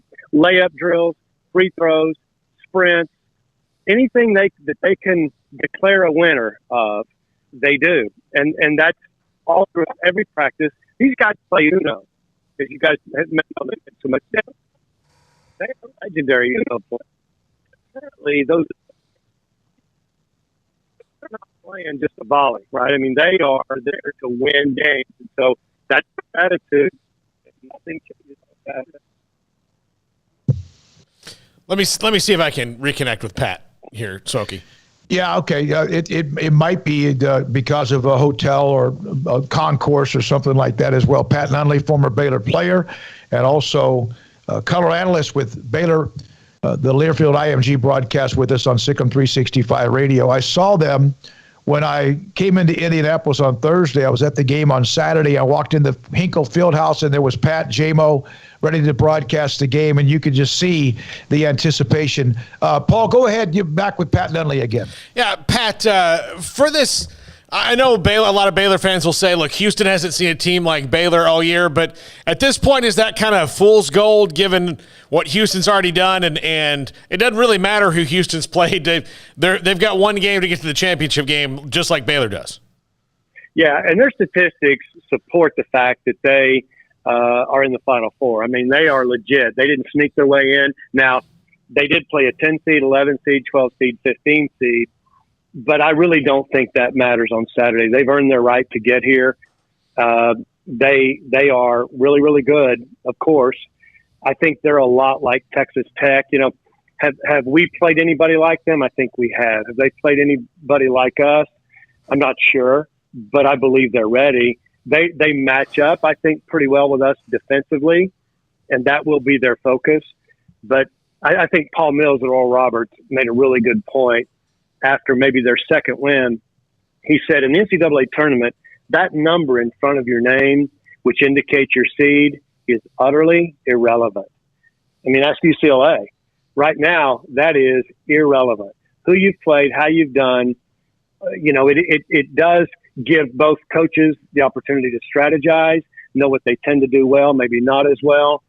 But at the end of the day, it is a 40-minute ball game. And that is the beauty of March Madness, really. Pat, I think, and I may be wrong, I know there's some differences between Arkansas and Houston, but the way Houston plays, the Kelvin Sampson mentality, tough as hell, tough as nails like some of the Big 12 teams, just like Baylor. Are they, in a way, physically almost like Arkansas but on steroids? And I mean that in a positive way. Yeah, I think that's a fair assessment. You know, one thing I try to do, and I do this for the broadcast because our listeners are familiar with Big 12, is figure out a team in our league that's like this one. And I think Houston is like Texas Tech was when Tech had a little more firepower. I think Tech was a really good team this year. I think Houston's probably better, but it's that kind of team. They're going to make you work for every dribble, every pass, every bucket. That will be their approach. And I think the way we attack them will be similar to Texas Tech, not identical, but that's the kind of matchup that we will expect to see on Saturday. What do you think about Chris Beard leaving Tech and going to Texas? Well, I was really surprised, and then I thought about it for a few minutes, and then I'm not surprised anymore. You know, my take on it is he was called to come home. He's a UT alum. He coached there. He was a grad assistant. He coached under Penders. And I think, much like Roy Williams when he was at Kansas, when North Carolina calls, you're being called home. Why would you leave Kansas? They'd won a national championship, all of that. But he's going to North Carolina because, as I recall him saying when he took that job, that's what he dreamed of doing. That's his dream job. He'd been thinking about that from the moment he decided to get into coaching until that moment. So I don't blame Chris Beard at all. I think he ought to start getting mentally ready and emotionally ready for when they go to Lubbock next year, because that's not going to be pleasant. Oh my goodness. But I don't blame him. I just don't. I mean, it's a business for coaches. That's what they do for a living. He really left his mark on Texas Tech. He's going to leave that program in really good shape. I don't blame him at all. I was a little surprised, but I'm not anymore. Yeah, you know, it's. I'm sure Texas Tech fans are, well, we've seen it. They're very bitter. What's interesting is that Texas Tech has had as many Final Fours in the last 3 years as Texas has had in the last 70, and more NCAA wins in the last 3 years than Texas has had in the last 14. But it's like, I brought this up, Pat, and I know this is kind of random, but when was the last time Texas found their Scott Drew or Kim Mulkey in something? That's a great question. I don't know. I don't know that they have. And they're still searching. On the men's side, for sure, they're still looking for that person. I thought Rick Barnes was the closest they had come to that. And I think Rick Barnes, who's a great coach, really he experienced the one-and-done phenomenon. You bring guys in that are one-and-done. Now, by the way, if we ever had the chance to get Kevin Durant and he's telling you I'm one-and-done, you take him. Yeah. But you can't build a culture, and you can't create what Baylor has created with a bunch of one-and-dones. We've got, Maceo Teague, when he walked on campus, was 21 years old. Mark Vidal is a fifth-year guy. Jared Butler's been around. So that level of maturity and experience and toughness, and really the physical difference between a 21-year-old guy and an 18-year-old guy is significant. Texas has not been able to do that, and I'm anxious to see what Chris Beard does about that. They've got two. They got Kai Jones. They've got Brown. Both of those guys are NBA guys, but they're in and they're out. And they were really good, but when it came to NCAA tournament time, they were average. So I'm anxious to see what happens there. But to answer your question, it's kind of like it's really interesting to read about programs that you would think would be great programs or coaching jobs. And this is really not a comment on Texas, but right now, Texas Tech is a better basketball program than Texas. Mm-hmm. Everybody was talking about Scott maybe going to Indiana. I'm overstating that, but Indiana's job came open, and Scott Drew's name was at the top of the list. Let me tell you something: the Baylor basketball job is a better job than the Indiana job. It just is. So it's you have to be careful with that, and really trying to assess, was this a lateral move? Was this a move up? I don't know, but it's not what you think it is necessarily. He's got work to do at Texas, I promise you. Pat, thank you, man. Good luck. We'll see you Saturday, and hopefully our trip here in Indianapolis will run through sometime maybe in the Tuesday morning. Hope you enjoy the moment, as you said you are. We're going to have Roy Thomas on today at 5 o'clock. Do you recall him at all? Baylor Roy Thomas? Yeah. Oh, my goodness. Yeah, I'm going to have to listen in. Roy Thomas was an assistant when I played. And Roy Thomas is the reason Terry Teagle came to Baylor. Absolutely. Roy Thomas is he's a delightful guy. Incredible guy. Incredible player, better guy, really. Great story. I when he was the head coach at Tyler Junior College, which he was an All-American there, and then went on to play for 2 years at Baylor, I did his games for a long time until he took the job at North Carolina A&T and took them to the tournament his first year. I tried to reach him. I have tried to reach him for weeks. I finally reached out to a former Tyler assistant coach and former head coach in Fred Reich. He said he does not have a cell phone. Call Kirbyville High School. And when I talked to the lady today at Kirbyville High School, she goes, "Oh, my God, he's a legend here." And you're right. Yeah, Terry Teagle and Baylor and Roy Thomas. So we're going to have him today at 5 o'clock. Just wanted to let you know that. Please tell him I said hello. He's one of my favorite people in the whole world. What a great guy. We will sure do that. Absolutely, okay, man. guys. Thank you, Pat. Appreciate you. Pat Nunley, color analyst for Baylor and their radio broadcast, Baylor Learfield IMG Radio Network. When we come back, a couple of notes. Craig with a picture of Ron Roberts and Dave Aranda trying to set the tone at practice today. And we'll have some from that maybe a little bit later on. Also today, Mickey Spagnola at 4:30 and Michelle Vopel next on SicEm365 Radio. Now, Pickup Outfitters. I mentioned this yesterday, and I did have some of you reach out to me when, are you serious? They do this now? Yes. They have catskin leather at Pickup Outfitters. Jay Ehret gave me some great notes about this.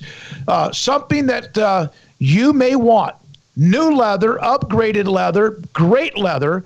Imagine feeling the leather that when you get inside your car, truck, or SUV, I mean catskin leather and seats from Pickup Outfitters. Catskin is the leader brand of leather replacement seats, and Pickup Outfitters is a Catskin authorized dealer and preferred installer. So Pickup Outfitters removes the old cloth from your seats, replace it with luxurious customer leather.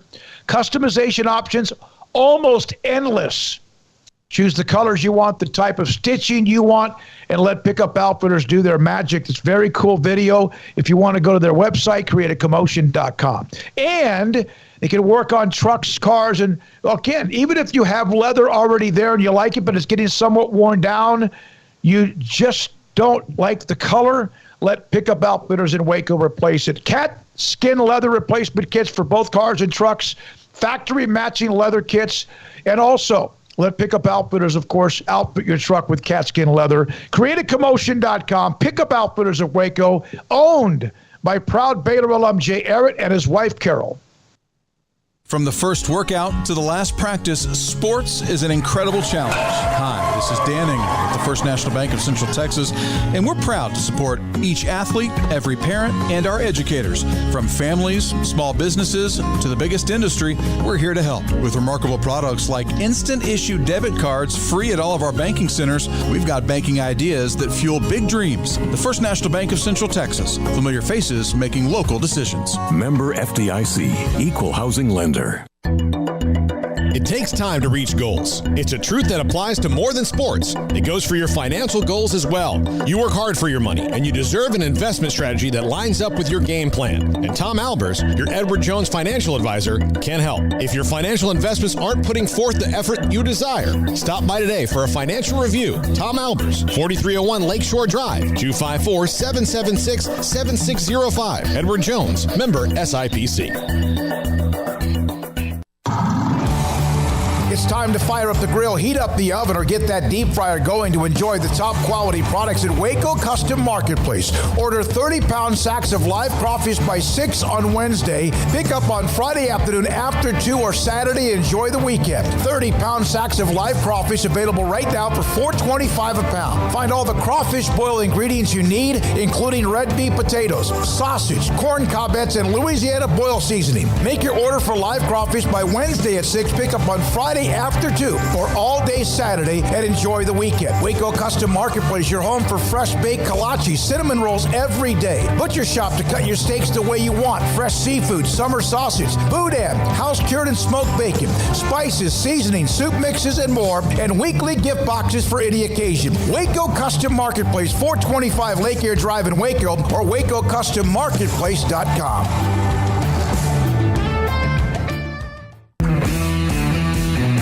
At Marco's Pizza, get craveable pizza made the Italian way with dough made from scratch, an original sauce recipe, 3 fresh signature cheeses, and premium toppings you love, served hot and safe. Right now, you can get unlimited medium one-topping pizzas for just $6.99 each. Why stop at just one? Order with your app or at marcos.com for curbside, carryout, or delivery today. Marco's, pizza lovers get it.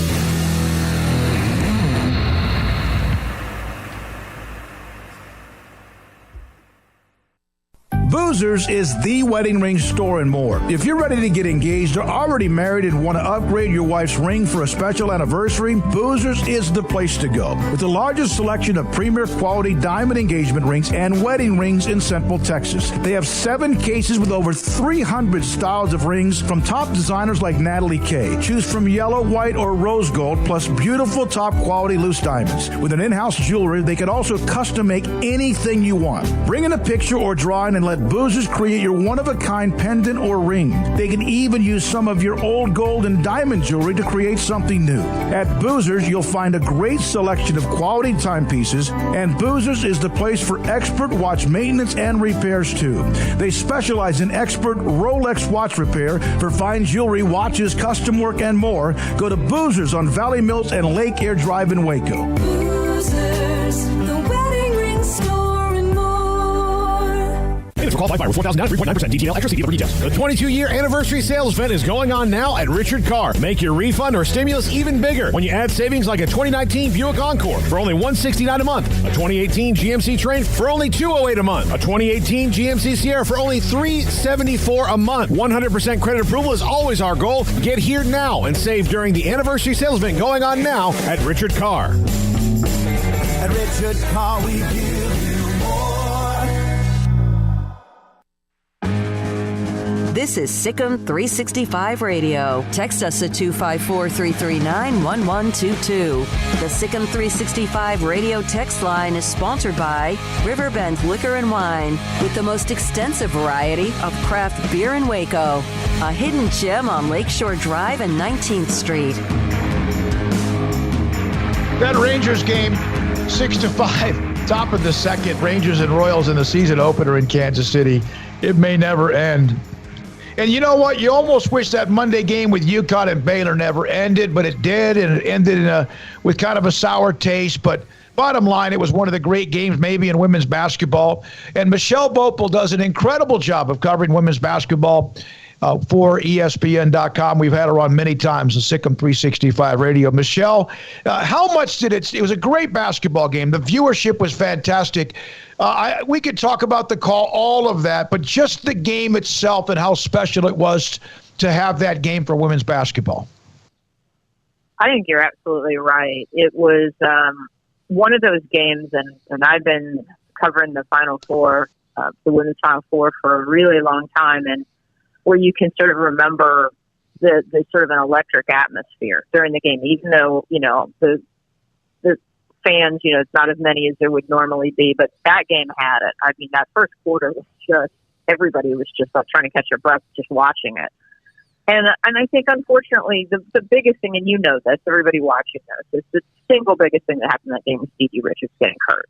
That changed the game. But then, Baylor fought back, without her on the court, and it came down to the very end. But it was a game I think people remember, the excitement factor for how much drama it felt like there was in that game. And, realistically, that could have been the national championship game. Michelle, on the call at the end, not to rehash over whether it was good or bad, but doesn't women's basketball, at least in some regard, need people kind of talking about a bad call that they can remember forever, in creating a little controversy for the buzz? Absolutely. I mean, that's part of sports, right? I mean, people will talk about, a couple of years ago, the non-pass interference call, with the Saints and the Rams. People will just remember things like that, and it's just part of sports. And to me, and you know this, I mean, that's one of the things in women's sports. You kind of want to be a water cooler topic. Probably Baylor fans didn't want to be that particular topic, but it means something if people care about it and want to talk about it the next day. Michelle, there was one other story, and I know that you were all over this. You and I traded a couple of text messages. It was good yesterday that Gino, in my opinion, it may not have gotten as much play as when Kim made the comments Monday night about COVID, the Final Four, and whatever. But I thought it was very, very classy and also needed that Gino kind of set the record straight in exactly what the background was on that. I'm not sure it got as much play, but it seemed like it did. And I know I saw your article as well. How important do you think it was? Because anything Kim says, you and I, we've talked about this before. She's a coach from the South. She's opinionated. She's strong. She's at a private school, a Christian school. I thought that was important that Gino came out yesterday and tried to clear the air a little bit.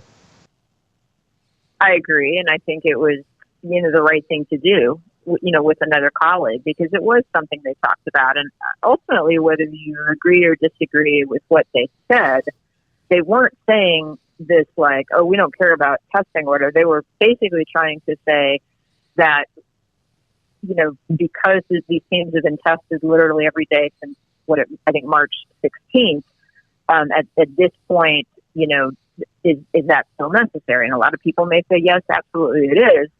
But, the thing with Coach Mulkey that bothers me, and I think bothers Baylor fans, I say this as somebody who's not a fan, who's just an independent person, but I don't like that she gets treated like a cartoon character and a punching bag by national media who don't even try to get to know her and never have a conversation with her and don't cover the sport. Kim's a passionate person, and sometimes she delivers something, a statement after a game, and I might say, boy, I don't know how that's going to go over, but then I also take time to talk to her and figure out what she's saying. And you don't really want somebody to never feel like they can be themselves, if you will, It bothers me sometimes that she's, she can keep people, like I said, from the outside who don't even cover women's basketball, just say, oh, I can write all these things about her and never even take time to interview her or get to know her or see what she really thinks. And Michelle, we talked about this on the show the other day.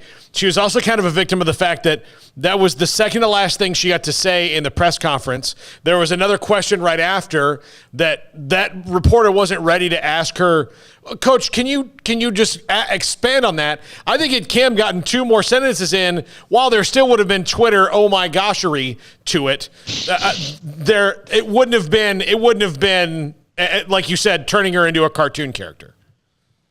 Yeah, and you're right, and it was very similar to what she said. From the standpoint of it was at a Zoom, what she said back in after the loss to Iowa State, where she was talking about COVID and the NCAA. In both cases, those were on Zooms, and you're limited sometimes, like this, and how much time you have, and how. If it'd been a regular press conference situation with either one of those, there'd be time to follow up and get more nuance. So I do think that hurt. But then, like I said, people, there's people who just look for any reason to just tee her up, and like that's the easy target. And I don't think I don't like that as a journalist. I don't think it's good journalism. So you have the Final Four. You have South Carolina, Stanford. Stanford had to come from behind. They were in a little bit of trouble, and they hammered their second half. They played incredibly well. South Carolina's been very strong from start to finish. UConn and Arizona, they're kind of a nice little Cinderella, even though they're, I think, a 3 seed. Your thoughts about, is it UConn against whoever wins that other game? It's hard to see UConn losing in the semifinals, but I do think Arizona has the ability to give the Huskies a good game. I mean, they've got a great player in Ari McDonald, and they've played in the Pac-12, so they've played in a good conference. They've had a nice run up to this point. It's going to be difficult for them to beat UConn. So at that point, then, yeah, you're looking at the other side, and I can see that game, the South Carolina-Stanford game going either way. I do think Stanford, has the most depth. They have the most offensive weapons.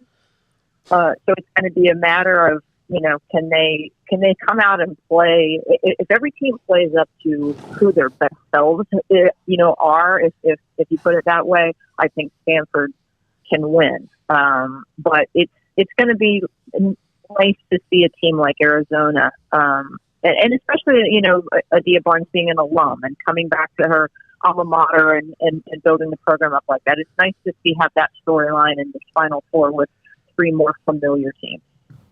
Michelle, thank you. Good luck. Enjoy it. Final Four tomorrow night down in San Antonio.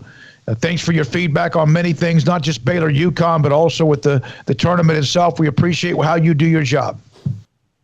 Thank you. I appreciate it. Thanks for having me. Thank you. That's Michelle Vopel, ESPN.com, with us on SicEm365 Radio. Coming up next, Mickey Spagnola, DallasCowboys.com. Working on a guest. I know Paul's disagreeing with me, and I know what you mean, but there's some history here. I'm going to say it right now. I hate talking to this guy. I hate it. Then I'll do the interview. Yeah, you do it. Out. Okay. I'll take a break and take a walk. He is boring. I'm not saying he's boring. He might have good information, but he's not going to give it to you in a fun fashion. I'm telling you right now. Then you could walk out of the studio and probably now you should recuse yourself next hour. Chris Beard was on his staff at Texas. He also coached at Houston. Yes, he can drag on, but we have an open 5 o'clock hour, so we'll see if we can track down. It looks like maybe Tom Penders in the 5 o'clock hour. This is SicEm365 Radio. If you're looking for a new home or trying to buy a new one, Smokey could have just left out who we were talking about and then said it was a different person. But he did it. There you go. If you're looking for a new home or trying to sell the one you have, call my good friend Lance Donaldson, a Donaldson family team brokered by eXp Realty. Lance is a great listener. He says he has a unique perspective, and that's one of the best things that you can say about Lance. He has got a unique perspective, and that's a great thing to have when you're a realtor. He's going to find out what you like. He's going to find out about your family. He's going to find out what your needs are for your dream home, and you're going to find that dream home. Plus, he's going to get you a great deal on the house you're buying and the house you're selling. So look him up online. Just Google Lance Donaldson, eXp Realty, or at lancedonaldson.exprealty.com, or give him a call, 254-214-3713. 1, 2. I'm in love with a man named Rudy. I'm okay with that. He knows exactly what I want. Keeps me coming back. Cooks breakfast, lunch, and dinner for me. Does the dishes too. I'm in love with a man named Rudy, last name Barbecue. It sure is easy to fall in love with Rudy's tasty oak smoked barbecue. Next in line. Boozers is the wedding ring store and more. If you're ready to get engaged or already married and want to upgrade your wife's ring for a special anniversary, Boozers is the place to go. With the largest selection of premier quality diamond engagement rings and wedding rings in Central Texas. They have 7 cases with over 300 styles of rings from top designers like Natalie Kay. Choose from yellow, white, or rose gold, plus beautiful top quality loose diamonds. With an in-house jeweler, they can also custom make anything you want. Bring in a picture or drawing and let Boozers create your one-of-a-kind pendant or ring. They can even use some of your old gold and diamond jewelry to create something new. At Boozers, you'll find a great selection of quality timepieces, and Boozers is the place for expert watch maintenance and repairs, too. They specialize in expert Rolex watch repair for fine jewelry, watches, custom work, and more. Go to Boozers on Valley Mills and Lake Air Drive in Waco. Boozers, the wedding ring store. How did Edward Jones become one of the biggest financial service companies in the world? By not acting that way. Financial strategies, one-on-one advice, it's a big difference. And that's why Brad Wilson, your Edward Jones financial advisor, makes sense of investing. Experience the difference for yourself. Brad Wilson, 250 Sharon Drive in Woodway, 254-776-4337. Edward Jones, member SIPC. Boots add protection. Good boots help you climb better and move forward faster. And when your son or daughter steps into the boots of a U.S. Army officer, National Bank of Central Texas, and we're proud to support each athlete, every parent, and our educators. From families, small businesses, to the biggest industry, we're here to help. With remarkable products like mortgage lending, we've got banking ideas that fuel big dreams. The First National Bank of Central Texas. Familiar faces making local decisions. Member FDIC, Equal Housing Lender. Prescott going in. zone. It's caught for the touchdown. Dalton Schultz. Welcome back to SicEm365 Radio. It's time for our weekly segment with Mickey Spagnola of DallasCowboys.com. Brought to you by the First National Bank of Central Texas, with 5 locations to serve you.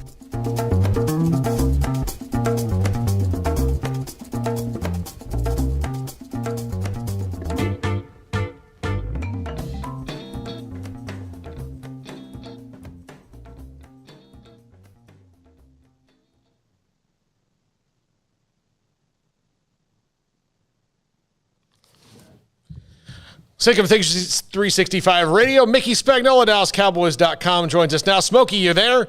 I'm here. Okay, couldn't see you on camera. I'm looking at this tweet from UT that says, "We got our guy." We've seen that 50 times in the last 15 years. We're now joined by Mickey Spagnola, DallasCowboys.com. So, Mickey, things have kind of settled down. The Cowboys have been able to get a few things here and there. What right now are they still trying to figure out, other than the draft? Any other missing pieces between now and April? Yeah, I think that they've got to, and they don't have to do it immediately, but I think they've got to come to some sort of conclusion on their backup quarterback. Are you going to ride with the young, inexperienced guys you have on the roster between Cooper Rush and Ben DiNucci and Garrett Gilbert? When Mike McCarthy spoke last week, he said they had talked to several veterans that he thinks that would be interested coming to the Cowboys, but nothing's been done yet. I noticed that Chase Daniel, who was available and is from here in South Lake, is signing with the Chargers, and Colt McCoy is signing with Arizona. So those would have been 2 veterans on that list that probably would have come pretty cheap. And when I say cheap, probably for like $1.5 million base salary on a 1-year deal. So I think they've still got to explore that. But the other thing to think about there, guys, is, if indeed 5 quarterbacks are going to go in the first round, in the top 10, there's going to be some quarterbacks come available off somebody's roster after the draft, sort of the way Andy Dalton did last year for the Cowboys. So maybe they're going to stay patient, but I think that's something that they probably still would like to address if they have the opportunity and for the right price. Mickey, do you think that they're done on the defensive line or in the secondary and free agency, or is that maybe an after the draft thing as well? Yeah, I think there's always that second wave, but let me put it to you this way. After everything they did with all their nibbling, and most of them were 1-year deals, I think Basham, the defensive end, got a 2-year deal, and his was the highest of any of them, because everybody else was either the veteran exception or a 1-year, $1.75 million deal with very little guaranteed. But here's the deal. After doing all that, they basically have $10 million left under the cap for the top 51. And the rookie pool for their draft and any undrafted free agents is right at $10 million. So it's pretty tight. So to do something and probably to conduct business going forward, they're going to have to restructure a couple more contracts just to pad the cap to take care of expenses during the season. So, unless I just can't imagine something nothing's going to land in their lap at this point. Mickey Spagnola with us on Thursdays, SicEm365 Radio. Mickey, I'm up in Indianapolis, and I was reading a story by SI.com, and they've had this bubble since really the Big Ten championship tournament, which was almost 2 or 3 weeks ago. They've kept this bubble, and as soon as the game on Monday is over, whoever it might be, Gonzaga, UCLA, Baylor, or Houston, they basically come into town and nuke everything, and here comes the combine. It's amazing how quickly this is going to happen. But I guess I read that each team is allowed to have 2 representatives. Is that right? At the combine, and they have to be a part of the medical staff. Is that true? My understanding of what's going to take place, it's going to be a medical combine. And they're going to bring in like 150 guys to go through medicals. not to work out. And it's basically, what do you call it? You remember when they used to have the scouting, it was a consortium, it's like you had a group, and there's a word for it. I can't think of it, but that's what's going to take place. So everybody participates in it. They bring their medical people and then they got it in a group. So it's like socialized medical exams for these guys. But to my understanding, it's not a workout. The pro days are the combine.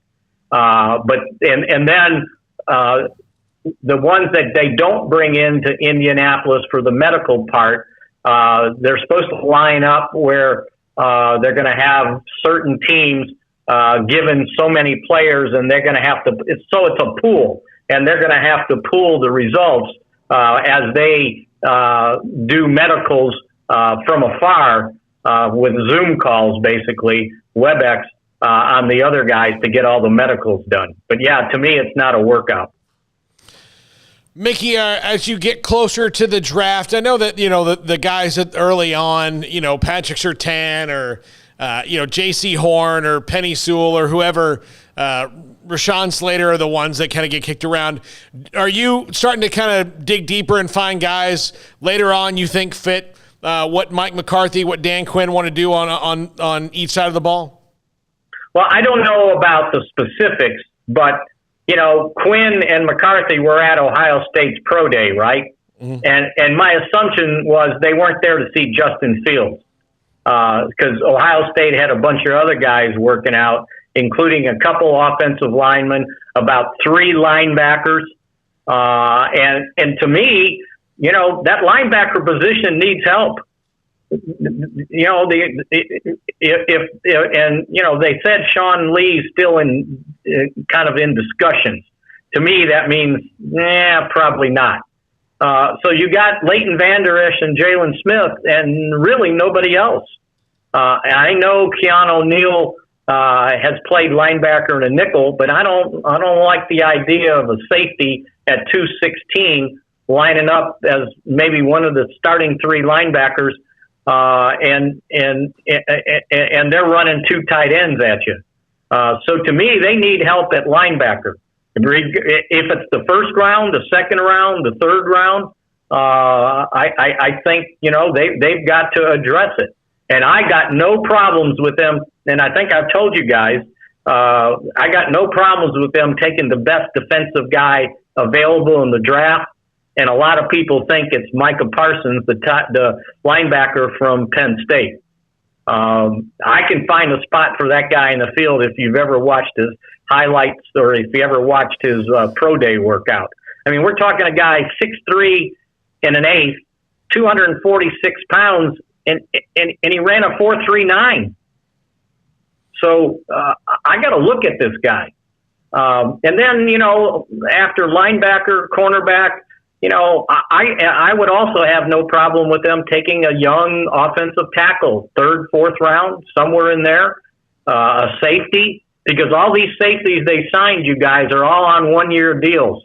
And as I wrote yesterday on DallasCowboys.com, one and done now stretched into the NFL. It's not just college basketball, because there's a lot of 1-year deals being signed this year because of 2 things. One, the cap went down. And people don't have the money, and 2, they're not throwing big bucks at the kind of good players. If you're not great, if you're good, and they're not getting big bucks, these guys are saying, well, you know what? I think I'll take a 1-year deal, and I'll try this again next year when the cap goes back up, and kind of bet on myself to prove myself. So that's a lot of what's going on those 1-year deals. So from a safety position, give me another safety. Give me a young guy. Because who knows, the 3 guys that they signed, they may not be here next year. Mickey, does the 17th game do anything for you? It doesn't make me mad. I kind of look at it as another opportunity to cover a game. And for the Cowboys, they got to go to New England this year. I just think it adds to the intrigue, and it also adds to and I'm not sure if they're going to try and do the same kind of playoff format that they did last year. But if there's a 17th game, then, teams can't say, oh, I've already got a spot locked up when there's only one bye if they do like they did last year, and everybody's got to play it out. So I think it creates more intrigue. The other thing I think it does, you guys, is opens up for more teams taking part in the international games. And, like before they kicked me out of here, I'd like to go somewhere again internationally to cover a game. And it looks like the way they've got it mapped out over these next 8 seasons, all the teams will play at least one international game. And now, if the teams that have 9 home games will be the ones that they ask to give up a home game to host an international game, which means if that's the Cowboys' case, either next year or 2 years after that, they would not have to say, well, we would like to host a Super Bowl, but we're not giving up one of our 8 home games to qualify. Well, now they would qualify as soon as they're scheduled to do an international game. And who knows, the Super Bowl could come back here as early as 2017, because I think the league would like to get back to AT&T Stadium, but Jerry wasn't going to give up a home game to qualify for that honor, to give away a home game to go to host a game in say London. All right, Paul, anything else? Nope. Mickey, thank you. Mickey, I'll give you a story. I was in the elevator on my way down. Might have actually been on my way back up to where I'm at here at the hotel in Indianapolis, and I was late. It's cold and windy. It should be. It's even though it's April the 1st. Hey, it's winter. It is here.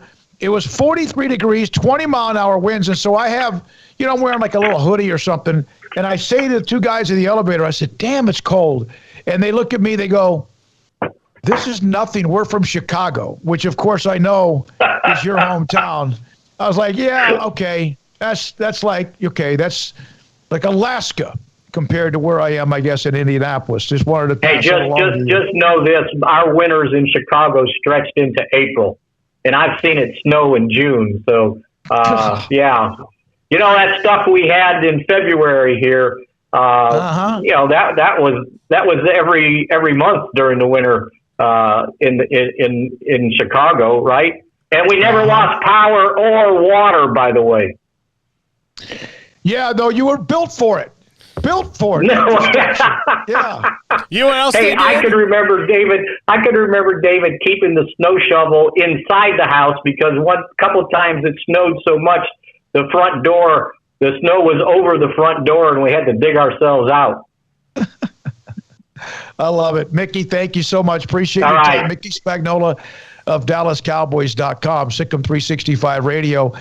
We will have Tom Penders, former Texas and Houston, Rhode Island, of course, is where he kind of got a little bit of his pizzazz, and then he went to Texas. Chris Beard was on his staff. He's been hired by UT, and then he also coached at Houston, where, of course, now Baylor will play Houston on Saturday. He'll be on with us from 5:15 to about 5:30. Coming up, we'll wrap up this. We got to keep going here, Paul. Do you want to? No, I mean, just for 2 more minutes, and then we'll Okay. I'll do my live, and then we'll play break 6 and go to the top of the hour. So. All right, let me find this one note again. There is on the Baylor website a commemorative Final Four ticket available. If you want to go, Baylor released that, and I'm trying to find out exactly where the link might be. I thought I had it, and I lost it. But there is a commemorative Final Four ticket. It's not a ticket to the game, but it's something that you can get online. You can contact Baylor Athletics for that. You can also, here it is, go to SicEm365.com in the premium section. Baylor Final Four commemorative ticket from the Baylor Bear Foundation. They asked us to put this up. It is a 3-inch by 6-inch commemorative Final Four ticket. Estimated delivery is about 5 to 6 weeks. You can order multiple tickets if you want. Each ticket requires a minimum $50 donation. 3 tickets require $150. Your donation, of course, will be a part of the Baylor Bear Foundation commemorative Final Four ticket available if you want to contact Baylor at the Baylor Bear Foundation. There's a link on SicEm365.com in the premium section for more information. The Rangers, 8-6, lead Kansas City in the bottom of the third inning. They have 12 hits. There are 14 runs and 19 hits, and they're in the bottom of the third. They've been playing for 2 hours now, so, glad I'm not back in my early part of this career and running a board for this game. You're talking about a show getting wiped out, which is getting wiped out. No question about it if you carry the games. And, of course, you can hear the Rangers on 105.3 FM if you're in the Central Texas market. It's got a great signal to hear Rangers and Cowboys football. All right, coming up next, the 5 o'clock hour, Craig's been at practice. We'll see what he can find out. Chris Beard to Texas. Roy Williams retires. Kirby Hocutt saying that Chris Beard said money was not the issue. Toyo Wilson, former Baylor assistant, now the head coach with the SMU women's team. Rangers and Royals 8-6 right now. Astros play tonight in Oakland. And there was one other story. We'll get to that in a minute. SicEm365 Radio. The First National Bank of Central Texas, 5 locations right here at home. Waco, Woodway, Hewitt, China Spring, Martin, Hillsboro. Familiar faces making local decisions here to help you, your family, and your business. Whether it's great times or tough times, all of us need a bank we can count on. Great people with great technology dedicated to their customers and helping our area grow. Safe banking in person or use their online and mobile apps and convenient drive-through and ATMs at all locations. They've got first free checking, and when they say free, they mean free. No minimum monthly balance, no monthly service charge, unlimited check writing, and unlimited debit card purchases. This is the account I have. It's fantastic. I love the unlimited first debit card purchases. I use that for a whole lot of stuff. So it's nice to have it and not have a cap on that. That's the first free checking at the First National Bank of Central Texas. 5 locations right here at home. At Baylor University, students can shine in their own way.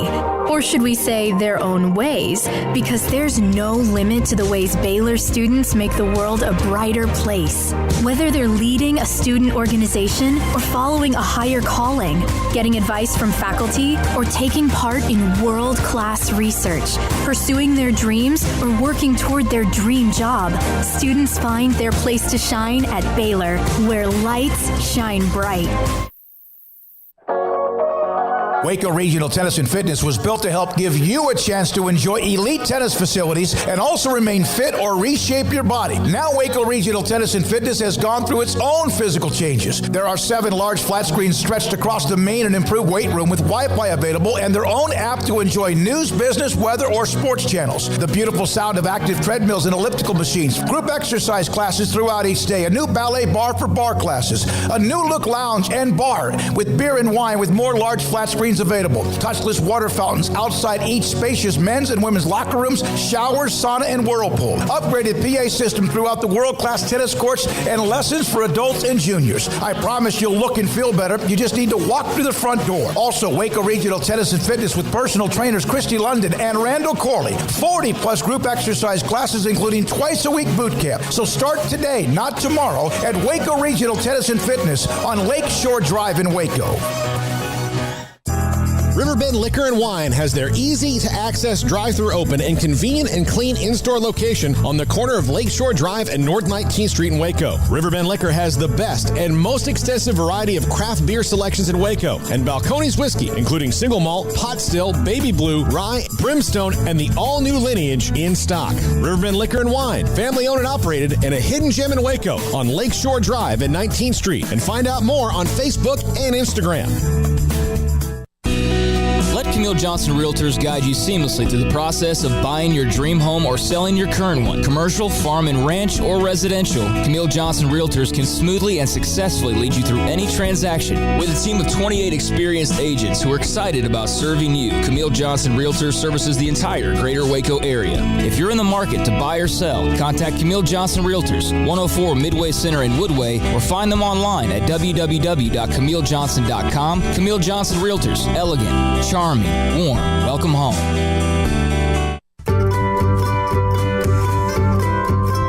You want to know why Stonewood Dental is so successful? Listen to what happy customers have to say.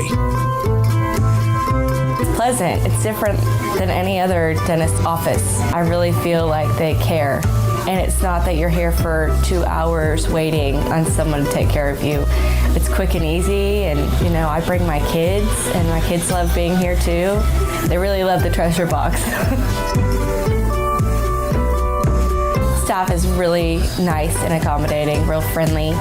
You feel more like home. It's not sterile looking. Everybody has their own personalized rooms with decorations and decor, and they'll even have a blanket for you when it's cold.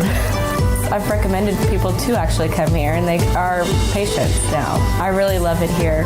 It feels like family. Learn more, stonewood-dental.com.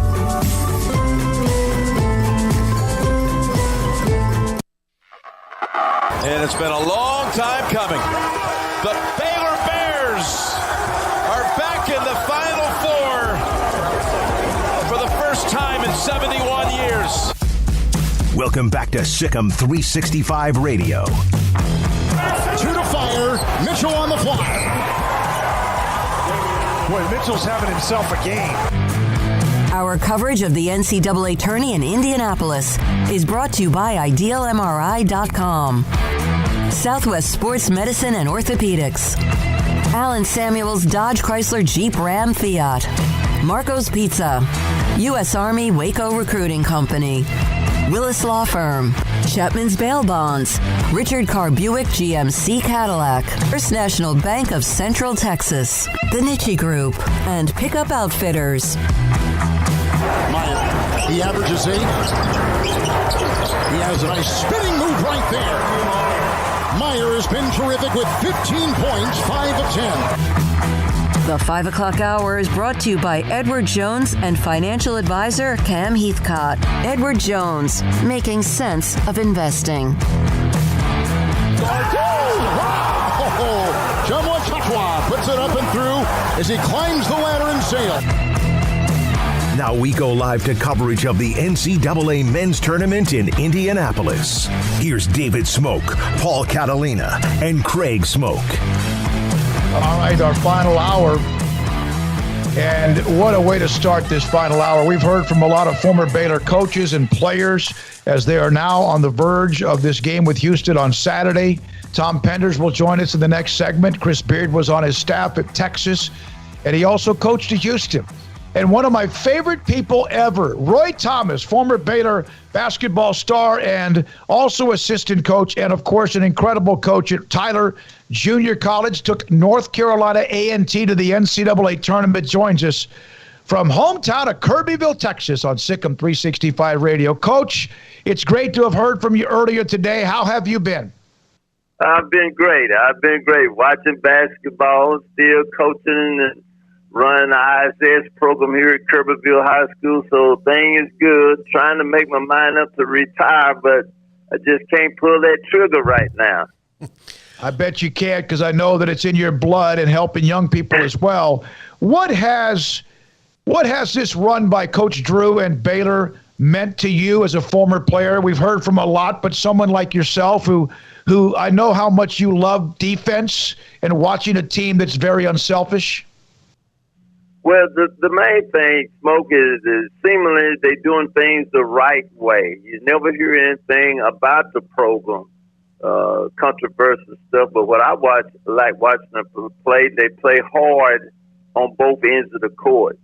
They used to kind of play the matchup zone, this, but now they're just getting in your chin and just, hey, go by us if you can. If you do, we're going to step and help. And they playing great together. I see no selfishness when they play. If you open, take the shot.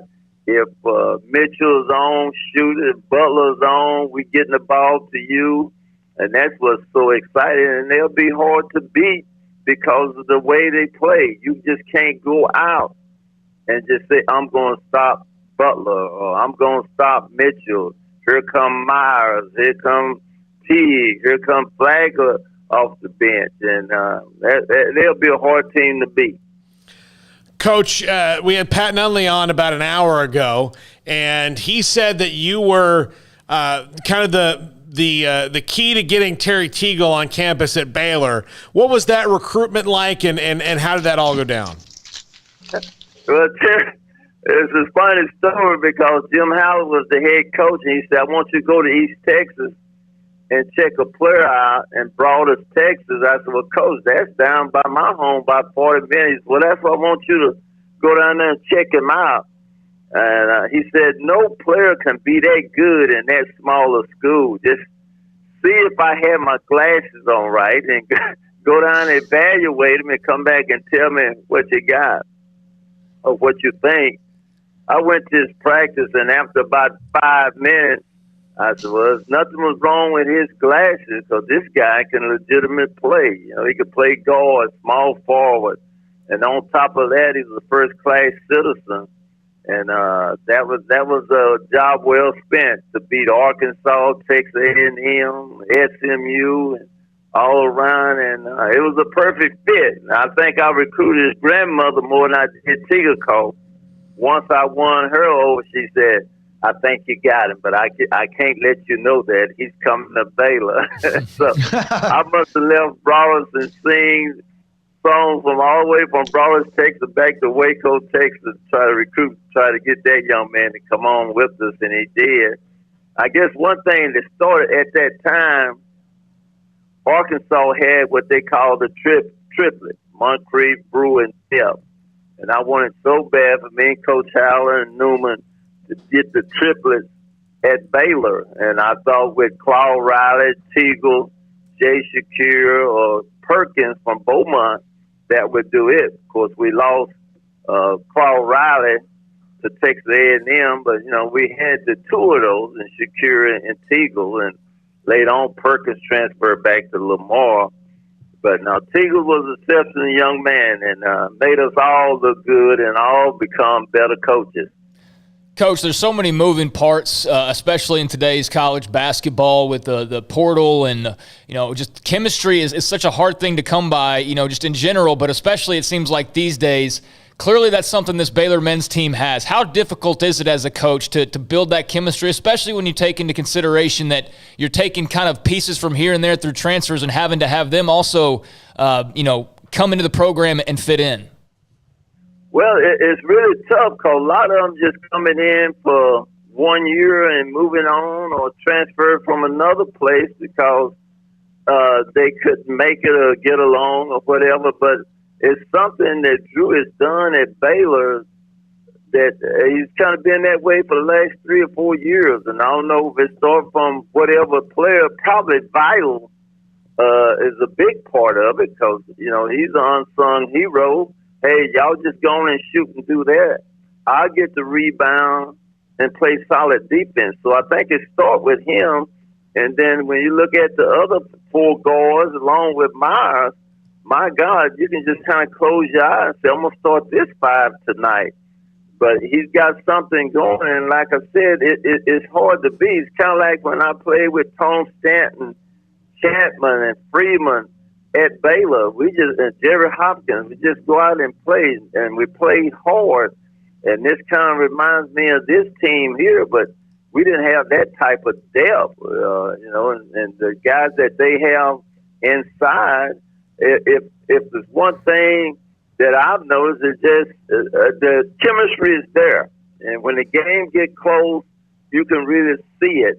It's no one particular person, but, you know, if I had to just say, Mitchell probably is the one that galvanized all of them and really bring them together because he can just about beat you one-on-one. Somebody got to step and help. If they don't step and help, he's going to kick it to one of the guys, shoot it in the corner. But the main thing is just the character of these guys and the chemistry. And like I said once before, they'll be a hard team to beat.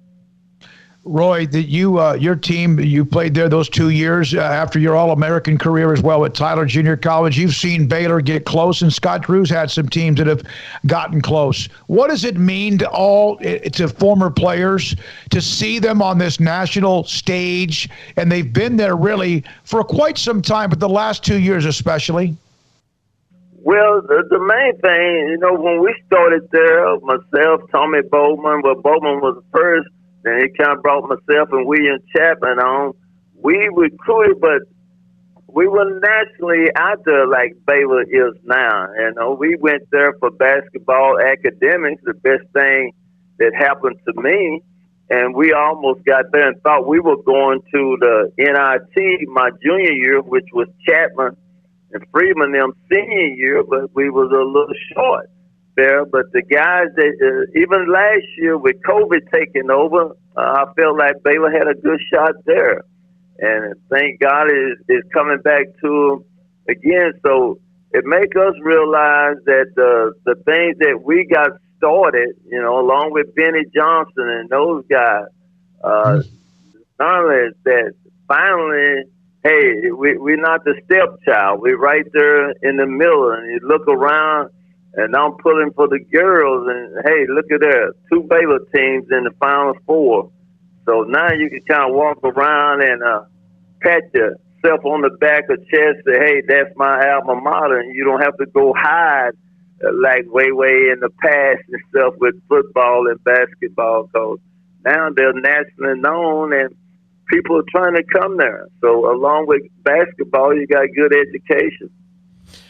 Listening to you talk about the game, do you still take notes like when you watch other teams? You certainly have, even though you have a coach's mind all the time, but it sounds like you've done some really good breaking down of this Baylor roster. Well, definitely, yes, because I was sitting there fussing the other night, hollering, you better take Mitchell back out. He got 2 fouls and 10 minutes to go. I said, take him out. You got 15-point lead. If they come back, put him back in. And lo and behold, what happened? He picked up his 3rd foul, and I thought Arkansas had, I can't think of the kid now, he had 4 fouls with 8 or 9 minutes to go. And I said, well, dadgum, I'll take him out here just talking to myself. And next minute, he's fouled out with 7 minutes to go. But the basic thing there is just, he knows his team, and he want to trust them. But, I never did when I had Ben Walsh, Sibley, Robert Pack, and those guys at Tyler. When you picked up 2 fouls, if it was 10 minutes to go in the first half or whatever, trust or no trust, I'm taking them out of the game and try to hang in there till the second half. And if you go in the second half with 3 fouls to give, you still can be aggressive. If you go in there only having 2 fouls to give, you play kind of tentative. And if you watch Mitchell a couple of times, he didn't really want to take that penetration. He scared somebody going to get in front of him. It was just a little tentative, but after a while, he kind of settled in because he's a big plug for Baylor. As he goes, the rest of them go. Coach, kind of changing subjects a little bit, it seems like in the eyes of a lot of media and just nationally a lot of fans, Gonzaga is like the unbeatable team. And I know Baylor's got to worry about Houston first, but what have you seen from the Zags, and do you kind of hold that same sentiment in some ways? Things that I compare Zags to Baylor. I think the one thing that Gonzaga has that Baylor's more perimeter. They get it done from the perimeter people. They penetrate. They throw the alley-oop. But what makes Gonzaga going to be really tough to knock out, if the game is 60-59, they can throw it inside and go score. I haven't seen really do that. I mean, they can jump, they can do this, they can rebound, Bauer can rebound, but I don't know if he can just put his back to the bucket and go score. Gonzaga can do that. They'll be tough. And not only that, if you help out too much, they can kick it back outside and make the 3. I think it would be a great matchup between them and Baylor. But Baylor has to block out if they're going to beat University of Houston. Because Houston shoots the ball and go play volleyball. Yeah. And if you don't block them out, they go get it. It reminds me a little bit of the Phi Slammer Jammer. But great athletes, 6, 7, 8, 9, that can rebound. So Baylor got their work cut out to beat the Cougs. And if they block out, I think they'll be fine because Baylor guards can play with anybody.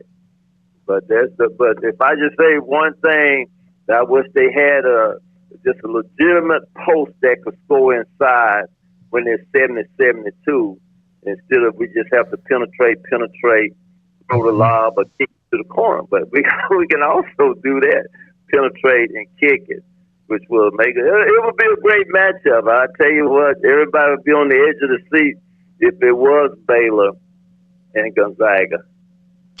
Roy, one thing that when you left Tyler Junior College and had the great run there, played there, coached there, then you went to North Carolina A&T, and I'll never forget your first year there, this being towards the end of this March Madness when you led them to the conference tournament championship and you won to advance to the tournament. Is there ever a tournament now that starts where you don't reflect back to that time? No, because every time I see before Tim Duncan retired, I really thought we had a chance. And seeing Tim Duncan at Wake Forest, I thought, I didn't know he would ever be that type of player. He was so laid back and everything, and I thought we really had a chance to get him. But shoot, when the game got close, once again they throw the ball inside and Tim Duncan to go to work. But that's a chance and opportunity everybody dream of and stuff, and it don't come by like you think it should have. And a perfect example is Texas. You feel sorry for the guys because they get right there, and here come Abilene Christian. And that's why I always say at A&T, even when A&T and the FAMUs and the Texas Southern get into the tournament, they're always 15th, 16th seed. You'll never really get by them because of the seed, because of the small school. They're going to always have bad records because we have to go bring in the guarantee money.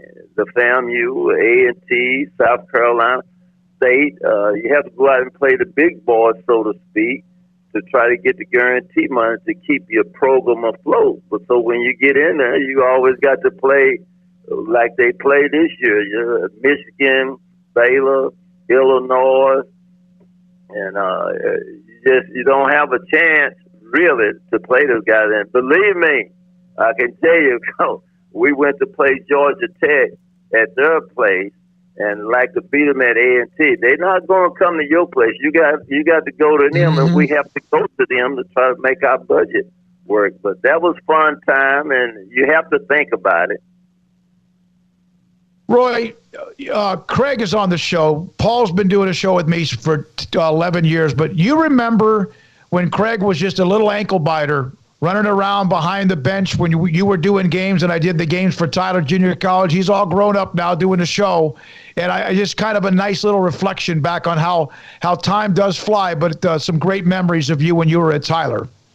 Well, that was good times. He was a little bitty guy, and I never will forget who we played. It might have been Angelina. We were down 7 points and 42 seconds to go. And we came back to get that game, and you were just coming from somewhere, and you ran into the gym and got the clip of Benoit on the floor just screaming and hollering and stuff, and everybody going crazy. So there again, no matter what you are and what score in the game, don't ever give up. But we were down 7 points and 40 seconds to go. So that's why I love the shot clock and the 3-point play. You're never out of it. But those are good times. And when I look at Baylor and I look at the Robert Packs and Roosevelt Piles and Benoit and Sibley, and there was some good times, good days. No question. No question. Thank you, Roy. Appreciate Pat Nunley, by the way, said make sure we told you hi. He said you're one of his favorite people ever. Thanks for your time, and good luck watching Baylor Houston on Saturday. All right. Appreciate you calling and having me. That's Roy Thomas, former Baylor Bear, also was the assistant coach. And as Paul mentioned, he also was very instrumental in getting Terry Teagle from Broadus, Texas to Waco, Texas. And Jim Howler is the one that said, hey, you're East Texas, go to Broadus. And he did. And he brought back one of the great players ever. This is SicEm365 Radio. With so many companies and policies out there, it gets so confusing shopping for insurance, and I never know if I'm getting the policy that's right for me. Luckily, I met the team at the Niche Group Insurance Agency. With the Niche Group, you can go to one company and get access to coverage options from many insurance carriers, and you get to speak to a real person about your specific coverage needs. With the Niche Group, I know I'm getting the right coverage at the right price. If you need insurance, talk to the experts at the Niche Group at 1-800-258-8302. Stepping into a new pair of boots is great, but stepping into the boots of a U.S. Army officer can also add confidence and leadership skills to your son or daughter's career path. There are more than 150 occupational specialties to help them find the best fit for their future. See all the things your son or daughter can achieve in our boots at GoArmy.com. U.S. Army Waco Recruiting Company, 254-598-8131 or 254-776-1543. At Ideal MRI, we feel blessed to be part of the Waco community. We're a small family business here in Central Texas. At times like this, the cost of healthcare has never been more important. And unfortunately, significant illnesses and injuries still occur. And that's why Ideal MRI is open and here to serve you through this difficult time. So if you need an MRI, ask your doctor about Ideal MRI. You can schedule online in minutes at idealmri.com or call 833-IDEAL-MRI. One size fits all. That may be all right for an adjustable belt or cheap sunglasses, but when it comes to your financial needs, no one wants a one-size-fits-all strategy. Ben Erlinson, your Edward Jones financial advisor, knows that his most important goals are yours. That's why he takes the time to understand your needs, knowing you. That's how Edward Jones makes sense of investing. Ben Erlinson, 100 North 6th Street in Waco, 254-759-8533. Edward Jones, member SIPC.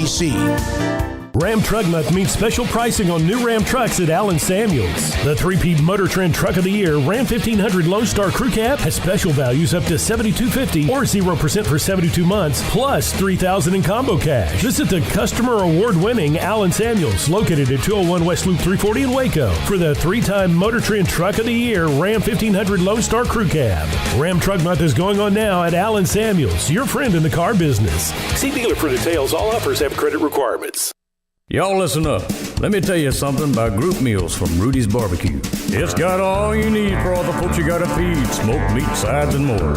There's everything down to the tablecloth, just like the one that you see at the store. At a bridal shower, it's better than flowers. In a long business meeting, it'll pass the hours. It'll feed all the cousins at a family function. It's better than potluck at a church luncheon. Next time you need to feed 10 or more, call and order a Rudy's group meal. Next in line. Did you know that 1 out of every 4 men have symptomatic low levels of testosterone and don't even know it? And if you think you're too young to worry about it, guess again. Low T levels can make you feel tired and grumpy, cause weight gain, and wreak havoc on your sexual desire and performance. Petty Clinic Low T can set up same-day blood screening and results, so if you're tired of being tired, I challenge you to man up and Google search Low T Waco or go online pettycliniclowt.com. It's a private clinic with an atmosphere catering to men. Affordable, only $150 a month, includes lab work, office consultation, testosterone injections, follow-up visits compared to $395 a month in Dallas or Austin, and you don't have to fight the traffic. Petty Clinic Low T as board-certified physician consultations will provide the best form of brand-strength testosterone available. Contact Petty Clinic Low T today, just off Highway 84 and Old Hewitt Drive in Woodway. Petty Clinic Low T, helping men become the high-performance men they deserve to be. PettyClinicLowT.com or Google search Low T Waco. Welcome back to SicEm365 Radio. The Sic'em365 Radio app is sponsored by Allen Samuels Dodge Chrysler Jeep Ram Fiat in Waco. Your friend in the car business at Loop 340 and east of 84. Come by. Let's be friends. All right, we will continue this 5 o'clock hour. The Rangers and Royals game, an update, opening day in baseball. Rangers, if you didn't know, scored 5 runs in the top of the first, allowed 5 in the bottom of the first, then led 8-5. Going to the bottom of the third, they now trail 9-8 in the bottom of the fourth inning in a game that is just absolutely, it's got to be just like you want to go take a shower. 12 hits each. 24 hits, 17 runs, and they are still in the bottom of the fourth inning. The Royals, by the way, with nobody out, and I believe the bases loaded in a game that will make your head explode. That's crazy. The game between the Rangers and Royals, opening day game, first game in Major League history, according to Evan Grant, where both opening day starters failed to get out of the first 2 innings of that game. Boy, it was great to hear from Roy Williams. He could still right now coach the damn game. You could tell it, the way he was breaking down Baylor and much more. So the stories of today that matter, Baylor going through their workouts, of course, getting ready for Houston. There, you heard Roy Thomas talk about how you better block out. Houston likes to play volleyball. Baylor, of course, one of the issues they have on occasion is defensive rebounds, and Houston does a great job of banging and getting inside to get second chance points. So that game comes up Saturday, Gonzaga, UCLA following that as well. We're now joined by former Texas, Houston, Rhode Island, and many other places. Texas, Tom Penders, on this day that Chris Beard's been hired by Texas, and also the weekend that Baylor and Houston will play in Indianapolis in the Final Four. So, Tom, thanks for your time. We appreciate it. When did you think Chris Beard would be successful? Well, actually, a long time ago when he was Bob Knight's assistant at Texas Tech, and he lasted in that capacity all the way through Bob Knight's stay there. So, I had a feeling that, and he kept telling me this too. He said, "I learned a lot from you, Coach, and how to run a practice and how you communicated it and all those things. But I'm really learning about defense now. And we're not always going to have the kind of depth and athletic talent that you had at Texas. And, at Texas, we pressed everybody for 40 minutes and, tried our best to run teams off the floor, but based on turning the other team over and not turning it over ourselves. We were always in the top 5 in the country in fewest turnovers. And when I came down to Texas, nobody was using the 3-point shot in the Southwest Conference or anywhere else in the Texas landscape. And people thought I was totally out of my mind until, we had so much success. And now I go to Texas high school games, and it's a whole different deal. It used to be, when I went down there, all you could hear were squeaks of the sneakers and the basketball bouncing on their television games on Saturday afternoon. And now it seems like all the high schools are playing up-tempo basketball, and I think it's created a lot of the success that Texas basketball is having. Not just the schools that are involved. I mean, to have 2 in the Final Four, I don't think any state has come close to that in a long, long time. But the high school and the college game has, dramatically changed since I first came to Austin in 1988, in the spring of '88. But, when I started in the Southwest Conference, all the coaches that were there weren't there a few years later. And then everybody started to try to play up tempo, but it wasn't their game, so to speak. I believe that the fans pay to watch and be entertained as well as see good basketball. And we had a terrific fan base during my 10 years, and we averaged over 13,000 a game in Austin, and they would kill to have one crowd that big now, but that's not going to be a problem with Chris Beard. No, he does bring the excitement. He did in Lubbock as well, and the disappointment obviously in Lubbock. but he's back where he was at Texas. You've been at Houston. You coached there as well. You've seen them with Kelvin Sampson. You also have watched, I'm sure, Baylor with what Scott Drew's done the last almost nearly 2 decades from where he started. Your thoughts about, and you mentioned it, 1968, the last time 2 teams in the state of Texas were in the Final Four in back-to-back years, 67 and 68. What do you see when you watch Baylor with what they can do? Because they can surely shoot it, and they play great defense as well. Yes, they do. I've been impressed with Scott for a long, long time. In his second year at Baylor, we scrimmaged them at Houston, and if we didn't change the score every 4 minutes, I think Scott would have left at halftime. You know, they didn't have any talent, and they were trying to play a slow pace, walk it up the floor, try to keep the score as close as possible type game because, you know, he had to turn over an awful lot of people there and bring in his own guys. And unlike me, when I came to Texas, there was a lot of talent there, but, you know, they weren't playing up to their talent level. But he didn't have anything when he got to Baylor. But anyway, I've been amazed with the job he's done, and he's changed his philosophy, which good coaches do, and his players improve every year, and those are signs of a guy who knows what he's doing.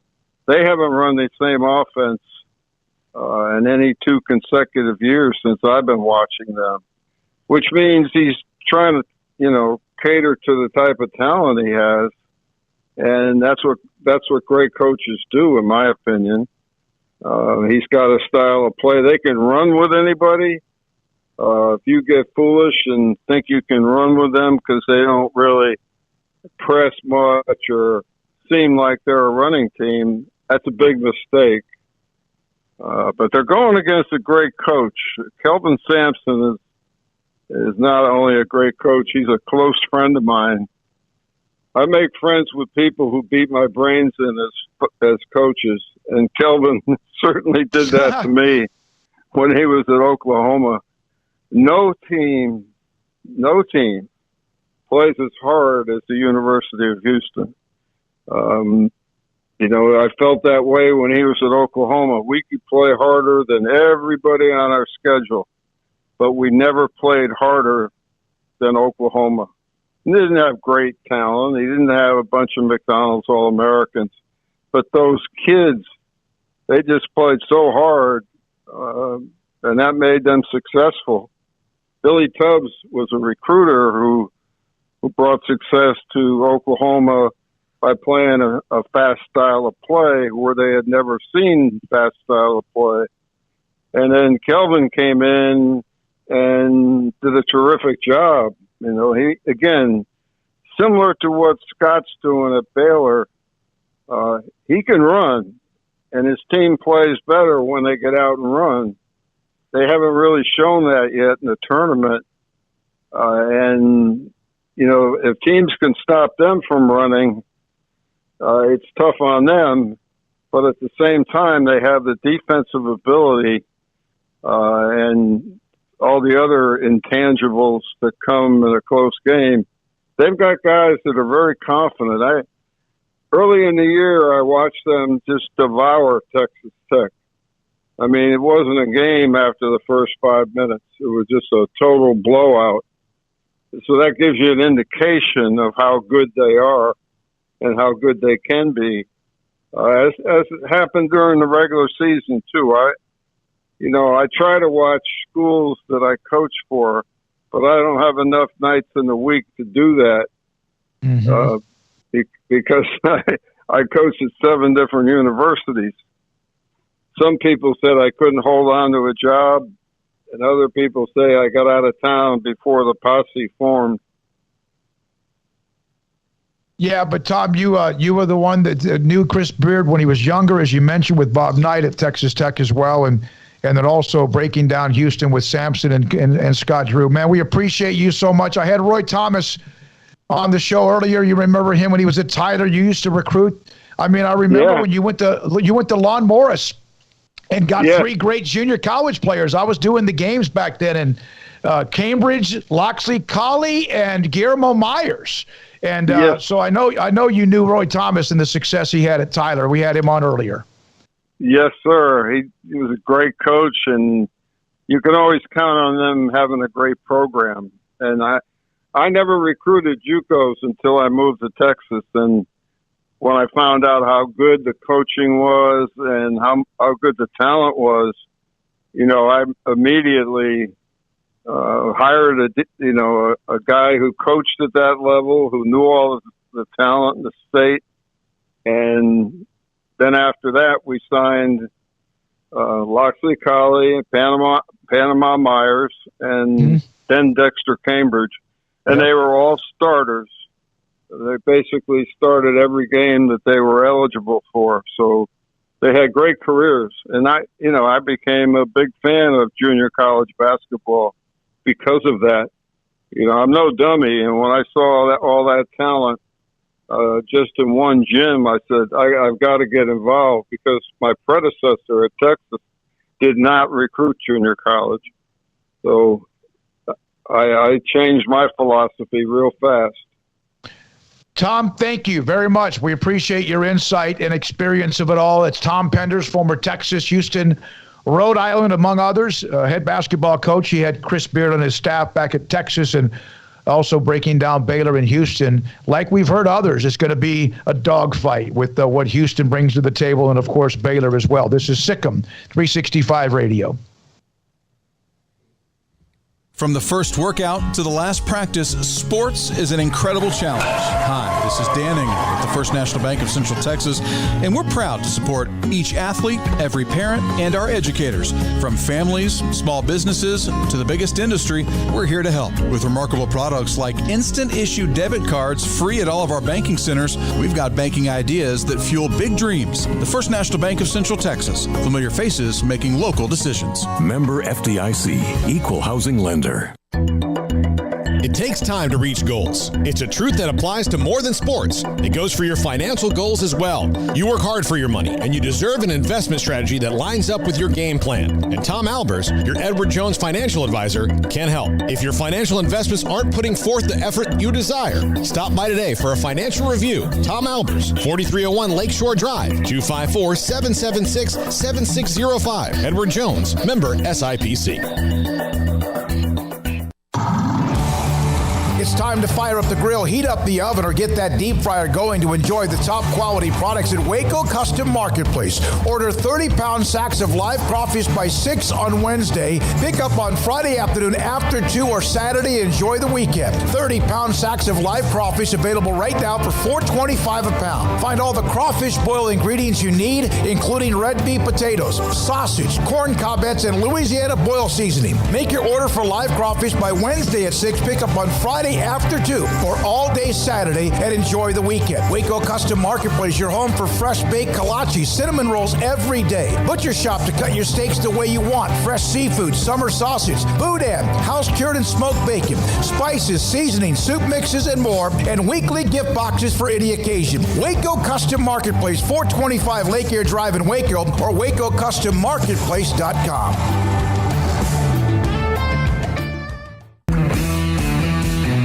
At Marco's Pizza, get craveable pizza made the Italian way, with dough made from scratch, an original sauce recipe, 3 fresh signature cheeses, and premium toppings you love, served hot and safe. Right now, you can get unlimited medium one-topping pizzas for just $6.99 each. Why stop at just one? Order with your app or at marcos.com for curbside, carryout, or delivery today. Marco's, pizza lovers get it.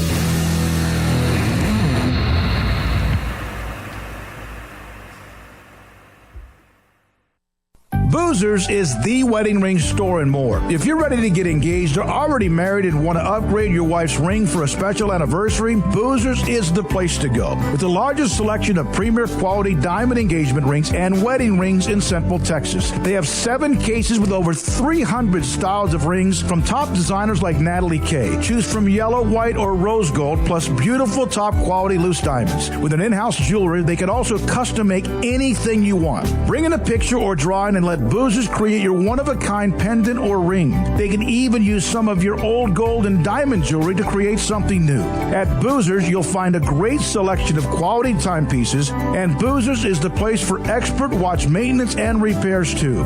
They specialize in expert Rolex watch repair for fine jewelry, watches, custom work, and more. Go to Boozers on Valley Mills and Lake Air Drive in Waco. Boozers, the wedding ring store and more. If qualified by 4,000 3.9% DTL extra CD details. The 22-year anniversary sales event is going on now at Richard Carr. Make your refund or stimulus even bigger when you add savings like a 2019 Buick Encore for only $169 a month, a 2018 GMC Train for only $208 a month, a 2018 GMC Sierra for only $374 a month. 100% credit approval is always our goal. Get here now and save during the anniversary sales event going on now at Richard Carr. At Richard Carr, we give you more.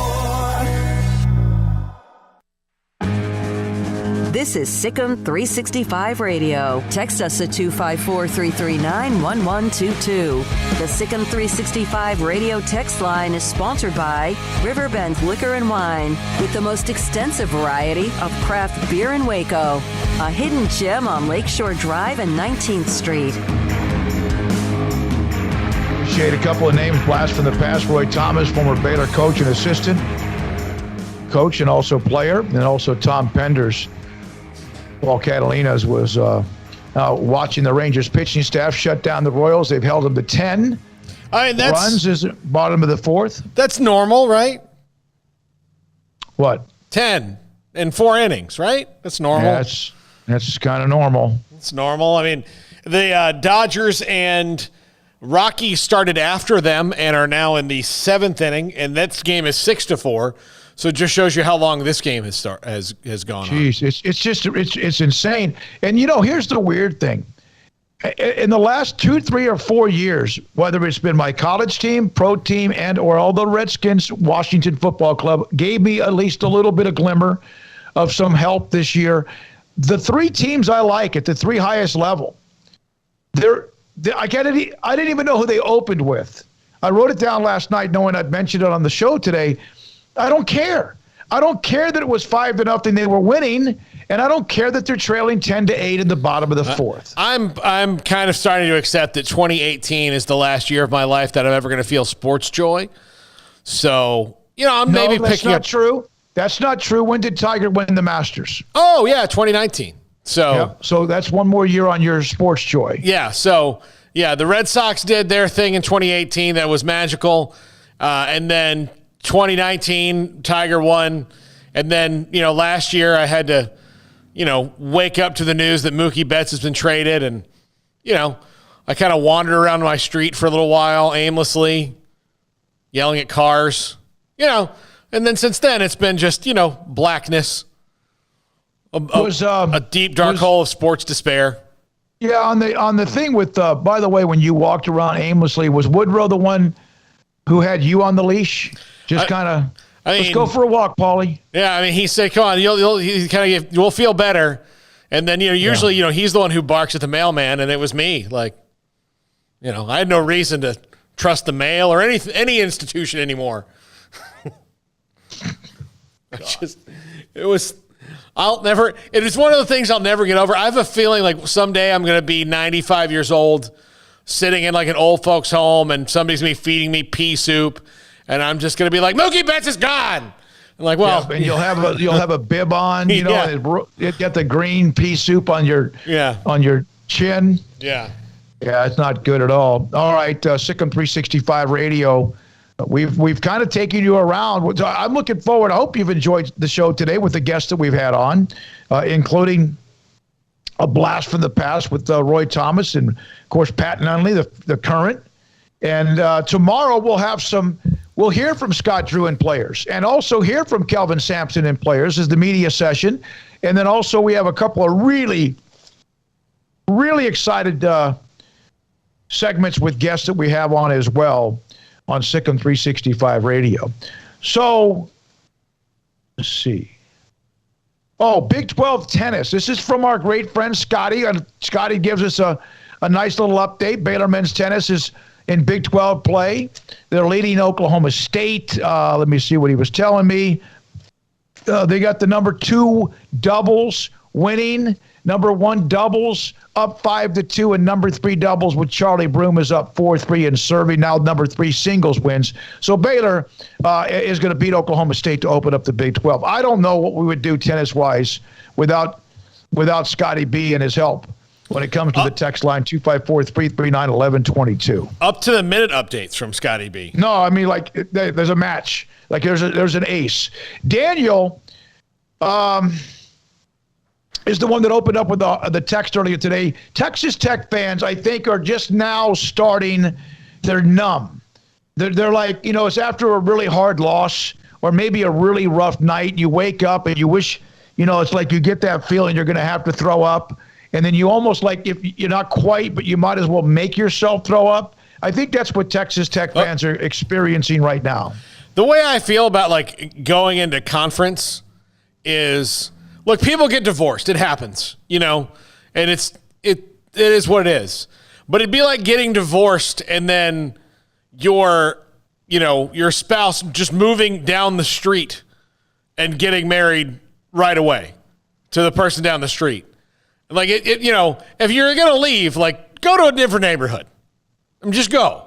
That way I don't have to see you all the time, and we're going to cross paths. Like, it just, that's what stings the most. But I would think, though, like, in the back of their minds, from the minute they hired him, they thought, man, this guy's good. Texas is just going to hire him. Yeah, he's an alum. Yeah. I mean,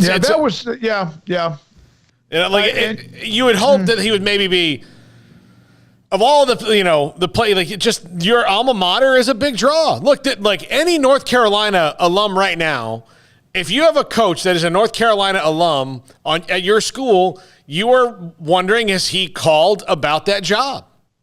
Just how it's going to be. It's a dream job. Beard, by the way, in a statement, it's been a whirlwind day. Difficult, emotional day in a lot of ways as I leave Texas Tech, a place where I'm very appreciative of not only my 5 years as head coach, but my years as an assistant. I owe so much to Texas Tech. You can say all that, and he might even mean it. But when they play in Lubbock, oh, dear God. Yeah. That will be interesting. Well, I don't know what Texas Tech's going to do as far as replacing him. Well, I'll tell you this. Congrats on at least one sellout next year. Yeah, I thought Texas Tech fans hated Baylor probably about as much as anybody because of just the fact that Baylor has actually outperformed them pretty much across the board. Oh, and let's not forget, Beard, it was just 2 years ago they were in the Final Four, three seasons ago. So it's not as if, like Ashley put up the note about Shaka Smart against the top 6 teams in the Big 12 compared to Chris Beard. And it's Shaka's record was better. And then, of course, the first response, yeah, but what about the years? Well, he was fantastic. But I thought, considering what he set the standard, the last 2 years at Texas Tech were probably, And so guess what? Let's say he goes to UT, and let's say he somehow gets them quickly somewhere good. You think if he drops off in the next 2 or 3 years after that, or like the last 2 years at Texas Tech, he's going to have a fun time in Austin? No. They will drill him. He could get away with that in Lubbock. He could get away that maybe even Scott Drew here in Waco if there's any kind of a slight drop-off, if there is one, right? But not in Austin, even though Texas Tech's basketball program right now is a better program. You know what Texas hasn't quite realized about? I mean, look, and Shaka Smart, it was best for both parties, but, if you're somewhere like, there's going to be ebbs and flows for almost everybody. There's ebbs and flows for Kentucky. There's ebbs and flows. Roy Williams gave a press conference today, and when he said, well, I just felt like I wasn't getting it done enough. Dude, you won 3 natties there, 05, 09, and 17.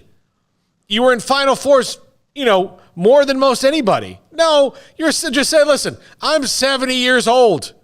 I'm tired. I'm going to golf and fish and hang out with my wife and grandkids. That's what I want to do. I'm tired, and I have earned the right to basically say I'm done. And there's so many changes that I don't know if I can maybe keep up with them, just like when they said I could no longer use a cassette recorder. Oh, yeah, look. It was hard. You know what? Our former co-host, Butch Henry, took his retirement from Channel 6 when they told him he had to use a computer.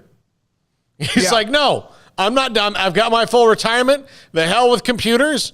I'm not going to do it. And to the day he passed, I know he saw some. I don't think he was ever on one.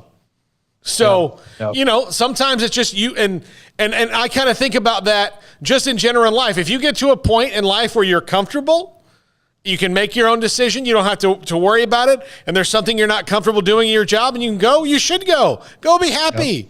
Yep. And that's what Roy Williams is doing. And I'm sure the next coach at North Carolina is going to, the biggest thing is, can you handle the pressure of you've got to be pretty darn good every year. And, this year was a down year and they were a 9 seed, 8 seed. Mm-hmm. So, Yep. Well, the bottom line is that we've seen this, the whole social media feed of the University of Texas. We get who they are. Believe me, they tell you if you don't know it. But here they are again with another coaching change. And we'll see what happens with Chris Beard. And most likely he'll be successful down there, and he will get the blue chips, because that's the thing. And Craig's mentioned this before. It doesn't matter who the football coach is or not, whether you're winning or not, who the basketball coach is or not, whether you're winning or not, you still get the guys who are the 5 stars and 4 stars. The question is, what do you do with them? What do you do with them? And once they finally find the magic, then obviously maybe they'll recreate some of the success that they think they should have every single year. But Chris Beard at Texas. Cade Cunningham, of course, has turned pro. That's not a surprise. And I have not heard anything, and I have been in touch on D.D. Richards, Dejanay Carrington when it comes to the WNBA and whether they filed their papers or not. So if I can get that for you, we will here in a minute. Paul, we got a break here and then 5 for 5. No, we're good. Not? We can talk for 5 minutes and then. Okay, good. All right. So there's been a lot of stories that I've seen about, and I think that this is something, Chuck Cooperstein, we brought this up with him. The state of Texas, and Tom Pender's brought this up, that the state of Texas is dripping with basketball talent. Mm-hmm. We always knew that what they meant to the quarterbacks was 7-on-7 ahead of the curve, and what they did to feed the nation full of quarterbacks, right? And they still do. But their basketball, and I saw this early on in my career in the late 80s when I used to go to the Frank Irwin Center and cover the state tournament, and guys that were playing well there, they weren't going to UT. They weren't even, maybe a couple of schools, Houston or SMU got some JUCOs, but man, I could see it. And they were going to places that were the elite schools around the country, but not Texas. This state, the amount of talent's coming out of this state in basketball, I'm not so sure the better elite talent in basketball is better than the elite talent sometimes in football right now, because you don't need as much of it. Yeah, that's exactly right. But part of it, Smokey, is it's just a realization of, look, we're one of the biggest states. The 3 states that should have the best sports and everything, honestly, are Texas, Florida, and California. They have the most concentration of athletes. They have the most motivated athletic departments from the high school level on up to make it work. They've got youth programs that are pretty good. We can complain. I'll tell you this. We can complain about the UIL and some of their, arcane decisions and whatnot, but compared to how they do things in the other 2 states, Texas in particular, the UIL runs its stuff. I mean, it's pretty well-oiled machine. Now, they do some things sometimes that don't make any sense, but compared to, Florida, for, just by point of comparison, I mean, the FHSAA down there doesn't know what they're doing. No. They have no idea what they're doing. The UIL knows what they're doing and sometimes acts unilaterally because they're so confident in what they're doing, but nothing about what they do could be considered inefficient, or that it doesn't work at least to the level better than everybody else. So you've got kids that have, that are athletically talented, that have athletic departments that care, and a state organization that pumps them through events at a really good rate. And then, not to mention, AAU or anything else you want to talk about, football 7-on-7, that's really well organized here in Texas as well. Yeah, it's not surprising to me that schools are, especially with men's basketball, making money, and these things can make money for a school, going, hey, why don't we get good at that too? Mm-hmm. No, I agree. And with what the shift from Beard from Lubbock to Austin, what Sampson's done at Houston, what Drew's doing at Baylor, they're keeping more and more in-state players in-state, Texas players are otherwise normally they've lost. Here's a story by Pete Thamel earlier, came out today on yahoo.com. It's not as if this is Washington, D.C. or Chicago, where you're talking, or Memphis, that has an incredible amount of basketball talent. It's not that. But Chris Bosh, where did he play college ball? I don't know, but he's from Dallas. I can't remember. Grant Hill. Duke. Larry Johnson. He was in junior college out West Texas, but went to UNLV. UNLV, yeah. Yeah. Kendrick Perkins, I think. Didn't he go straight to the NBA? Kendrick Perkins, I don't know. I want to say, wasn't he Oklahoma? Now, also, Jimmy Butler. He played junior college at Tyler, and then I think went to Marquette. Emeka Okafor. DeAndre Jordan. These are some guys that either left, went early, but so these are just some of the bigger names. You're right, he did. Right to high school, yeah. Yeah, so, but you've got this commitment, and it'll be interesting to see if Texas can capture. UT's building a new arena. Baylor's 12 to 16 months away from, starting theirs. I wonder, I had somebody ask me this question. It was on the threads as well. If, in fact, Baylor does win this weekend, which, listen, I don't know if they win Saturday, but let's say they happen to do it. Does that bring that little timeline of 12 to 18 months, no matter the financial reasons behind it? Could that put that into warp speed, maybe 6 to 12 months? I think instead of 12 to 18 months, I don't think you'd be 18 months. I think you'd see 12. Yeah, I think 12 to 18. I think that's what. I don't think it'd be 6 to 12. I think it would still be 12, but I don't think you'd see 18 because then, think about the football stadium. The football stadium, started to take up. RG3 throws a touchdown pass to Terrence Williams, and all of a sudden people would think like this is a good idea and send me some literature to be like, no, hell with the literature. Here's money. Here we go. Mm-hmm. How much do you need? You need 10 million? You need 5 million? You need 350,000? Yeah. All right, let's do it. Okay. Craig's at practice. Thanks to a lot of our guests. Let's crap it up with Paul Catalina. Did I say crap it up? Crap it is up. That like what I? Is that like I said about that Nebraska guy? No, that's not nearly. That's not nearly as bad. But still, it's. Do you still wish you had that audio? I bet you I do. I bet you I do. I know somebody who does. I know several people who probably kept it. It's time for Paul. 5:55. This is Paul Catalina's Top 5 at 5:55. It's Major League Baseball opening day. By the way, thank you to Slapsticks Comedy Club. Coming soon. Please follow their Facebook page right now. They just started Twitter and YouTube pages as well. So follow those for more information on Slapsticks coming this summer, bringing the laughter back to Waco. All right, Top 5 opening day Fool's Gold. And see, here's this. It's April Fool's Day, Smokey, and it's opening day. I intersected them. I crossed them up. All right? Oh, okay. So all right. These are 5 things right now that people will talk about, but I think right now is Fool's Gold. And I reserve the right to change my opinion as the season progresses on. Number 5, well, Armstrong left. So trains, oh, you got it, Cole? Okay. Number 5, you should be excited that your team spent a lot of money. I don't think this should ever be true. No. I think you should be cautiously optimistic. But if they spend a bunch of money, you know what? More oftentimes than not, it's just going to make you more depressed when they don't win the World Series. Yep. I agree. Just how it is. Because only teams one that have tried to buy a championship include the Miami Marlins or the Florida Marlins.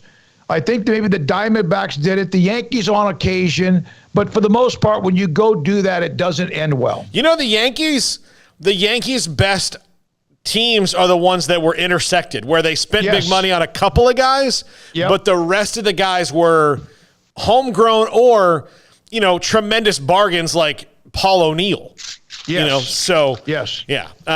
Number 4, the Mets can win the NL East. I'm not buying it. They've got, Noah Syndergaard, and they've got some pitchers, but, they just signed Lindor to a big deal. I think they're still probably a year or so away. Number 3, and we're going to stay in New York City. We're going to go jump on the 7 train and go over to the Bronx. And The Yankees are World Series ready. I think they're going to be a playoff team. I don't think they're a World Series team yet. It depends on Luis Severino getting back. I don't trust the rotation as it stands right now. Garrett Cole will be excellent. Corey Kluber pitched less than an inning last year before he got hurt. So before we get excited about him regaining his Cy Young form, let's see what he does. And if Severino gets back, maybe I'll be more inclined to say that they are. And I mean, not to stop them from making a move, but right now I don't think they're World Series ready. Number 2, someone other than the Dodgers will win the NL. Not going to happen. I'm just telling you right now, that team they're losing right now, but they're stacked. They're absolutely so stacked. Stacked. It's going to be embarrassing. There's not a player on the Dodgers that almost any major league team wouldn't trade their best player for. I mean, or at that same position. Probably so. Yeah. I mean, I'm sure there's some exceptions, but even still. At number 1, Cole's going to like this one. Shohei Ohtani finishes the year. He's all hype right now. I'm interested to see him, but can you pitch and play and be a hitter on your off days? Nobody's doing it. Nobody's done it in a long, long time. He hasn't finished or played a whole season yet, including a 60-game season last year. I think he's going to have to pick one, Smokey. Yeah, we've seen dual sport, Bo, Dion, some that have done that, but that's different than. I just don't know about it takes so much just to have your own focus of being a position player or you're a pitcher. Mm-hmm. It's a protocol, it's a focus, it's a lot of those things, and so I wish him the best. It'd be a great story, but I don't until proven otherwise. Day in and day out, let's get a couple of years traction underneath him, and we'll see. Yep, absolutely. That's it. All right. Good job. Very nice, Paul. Craig is at practice. We'll have some of that for tomorrow. Rob Dowser, field68.com, Pat Nunley, Michelle Vopel, Mickey Spagnola, Roy Thomas, Tom Penders. Appreciate all of them for being a part of the show. Looking forward to tomorrow. Homer Drew will join us. Clark Kellogg, Grayson Grundhafer, and much more. For Paul Catalina, Craig Smoak, Armstrong, Sims, and Cole, I'm David Smoak. Good night from Indianapolis on SicEm365 Radio.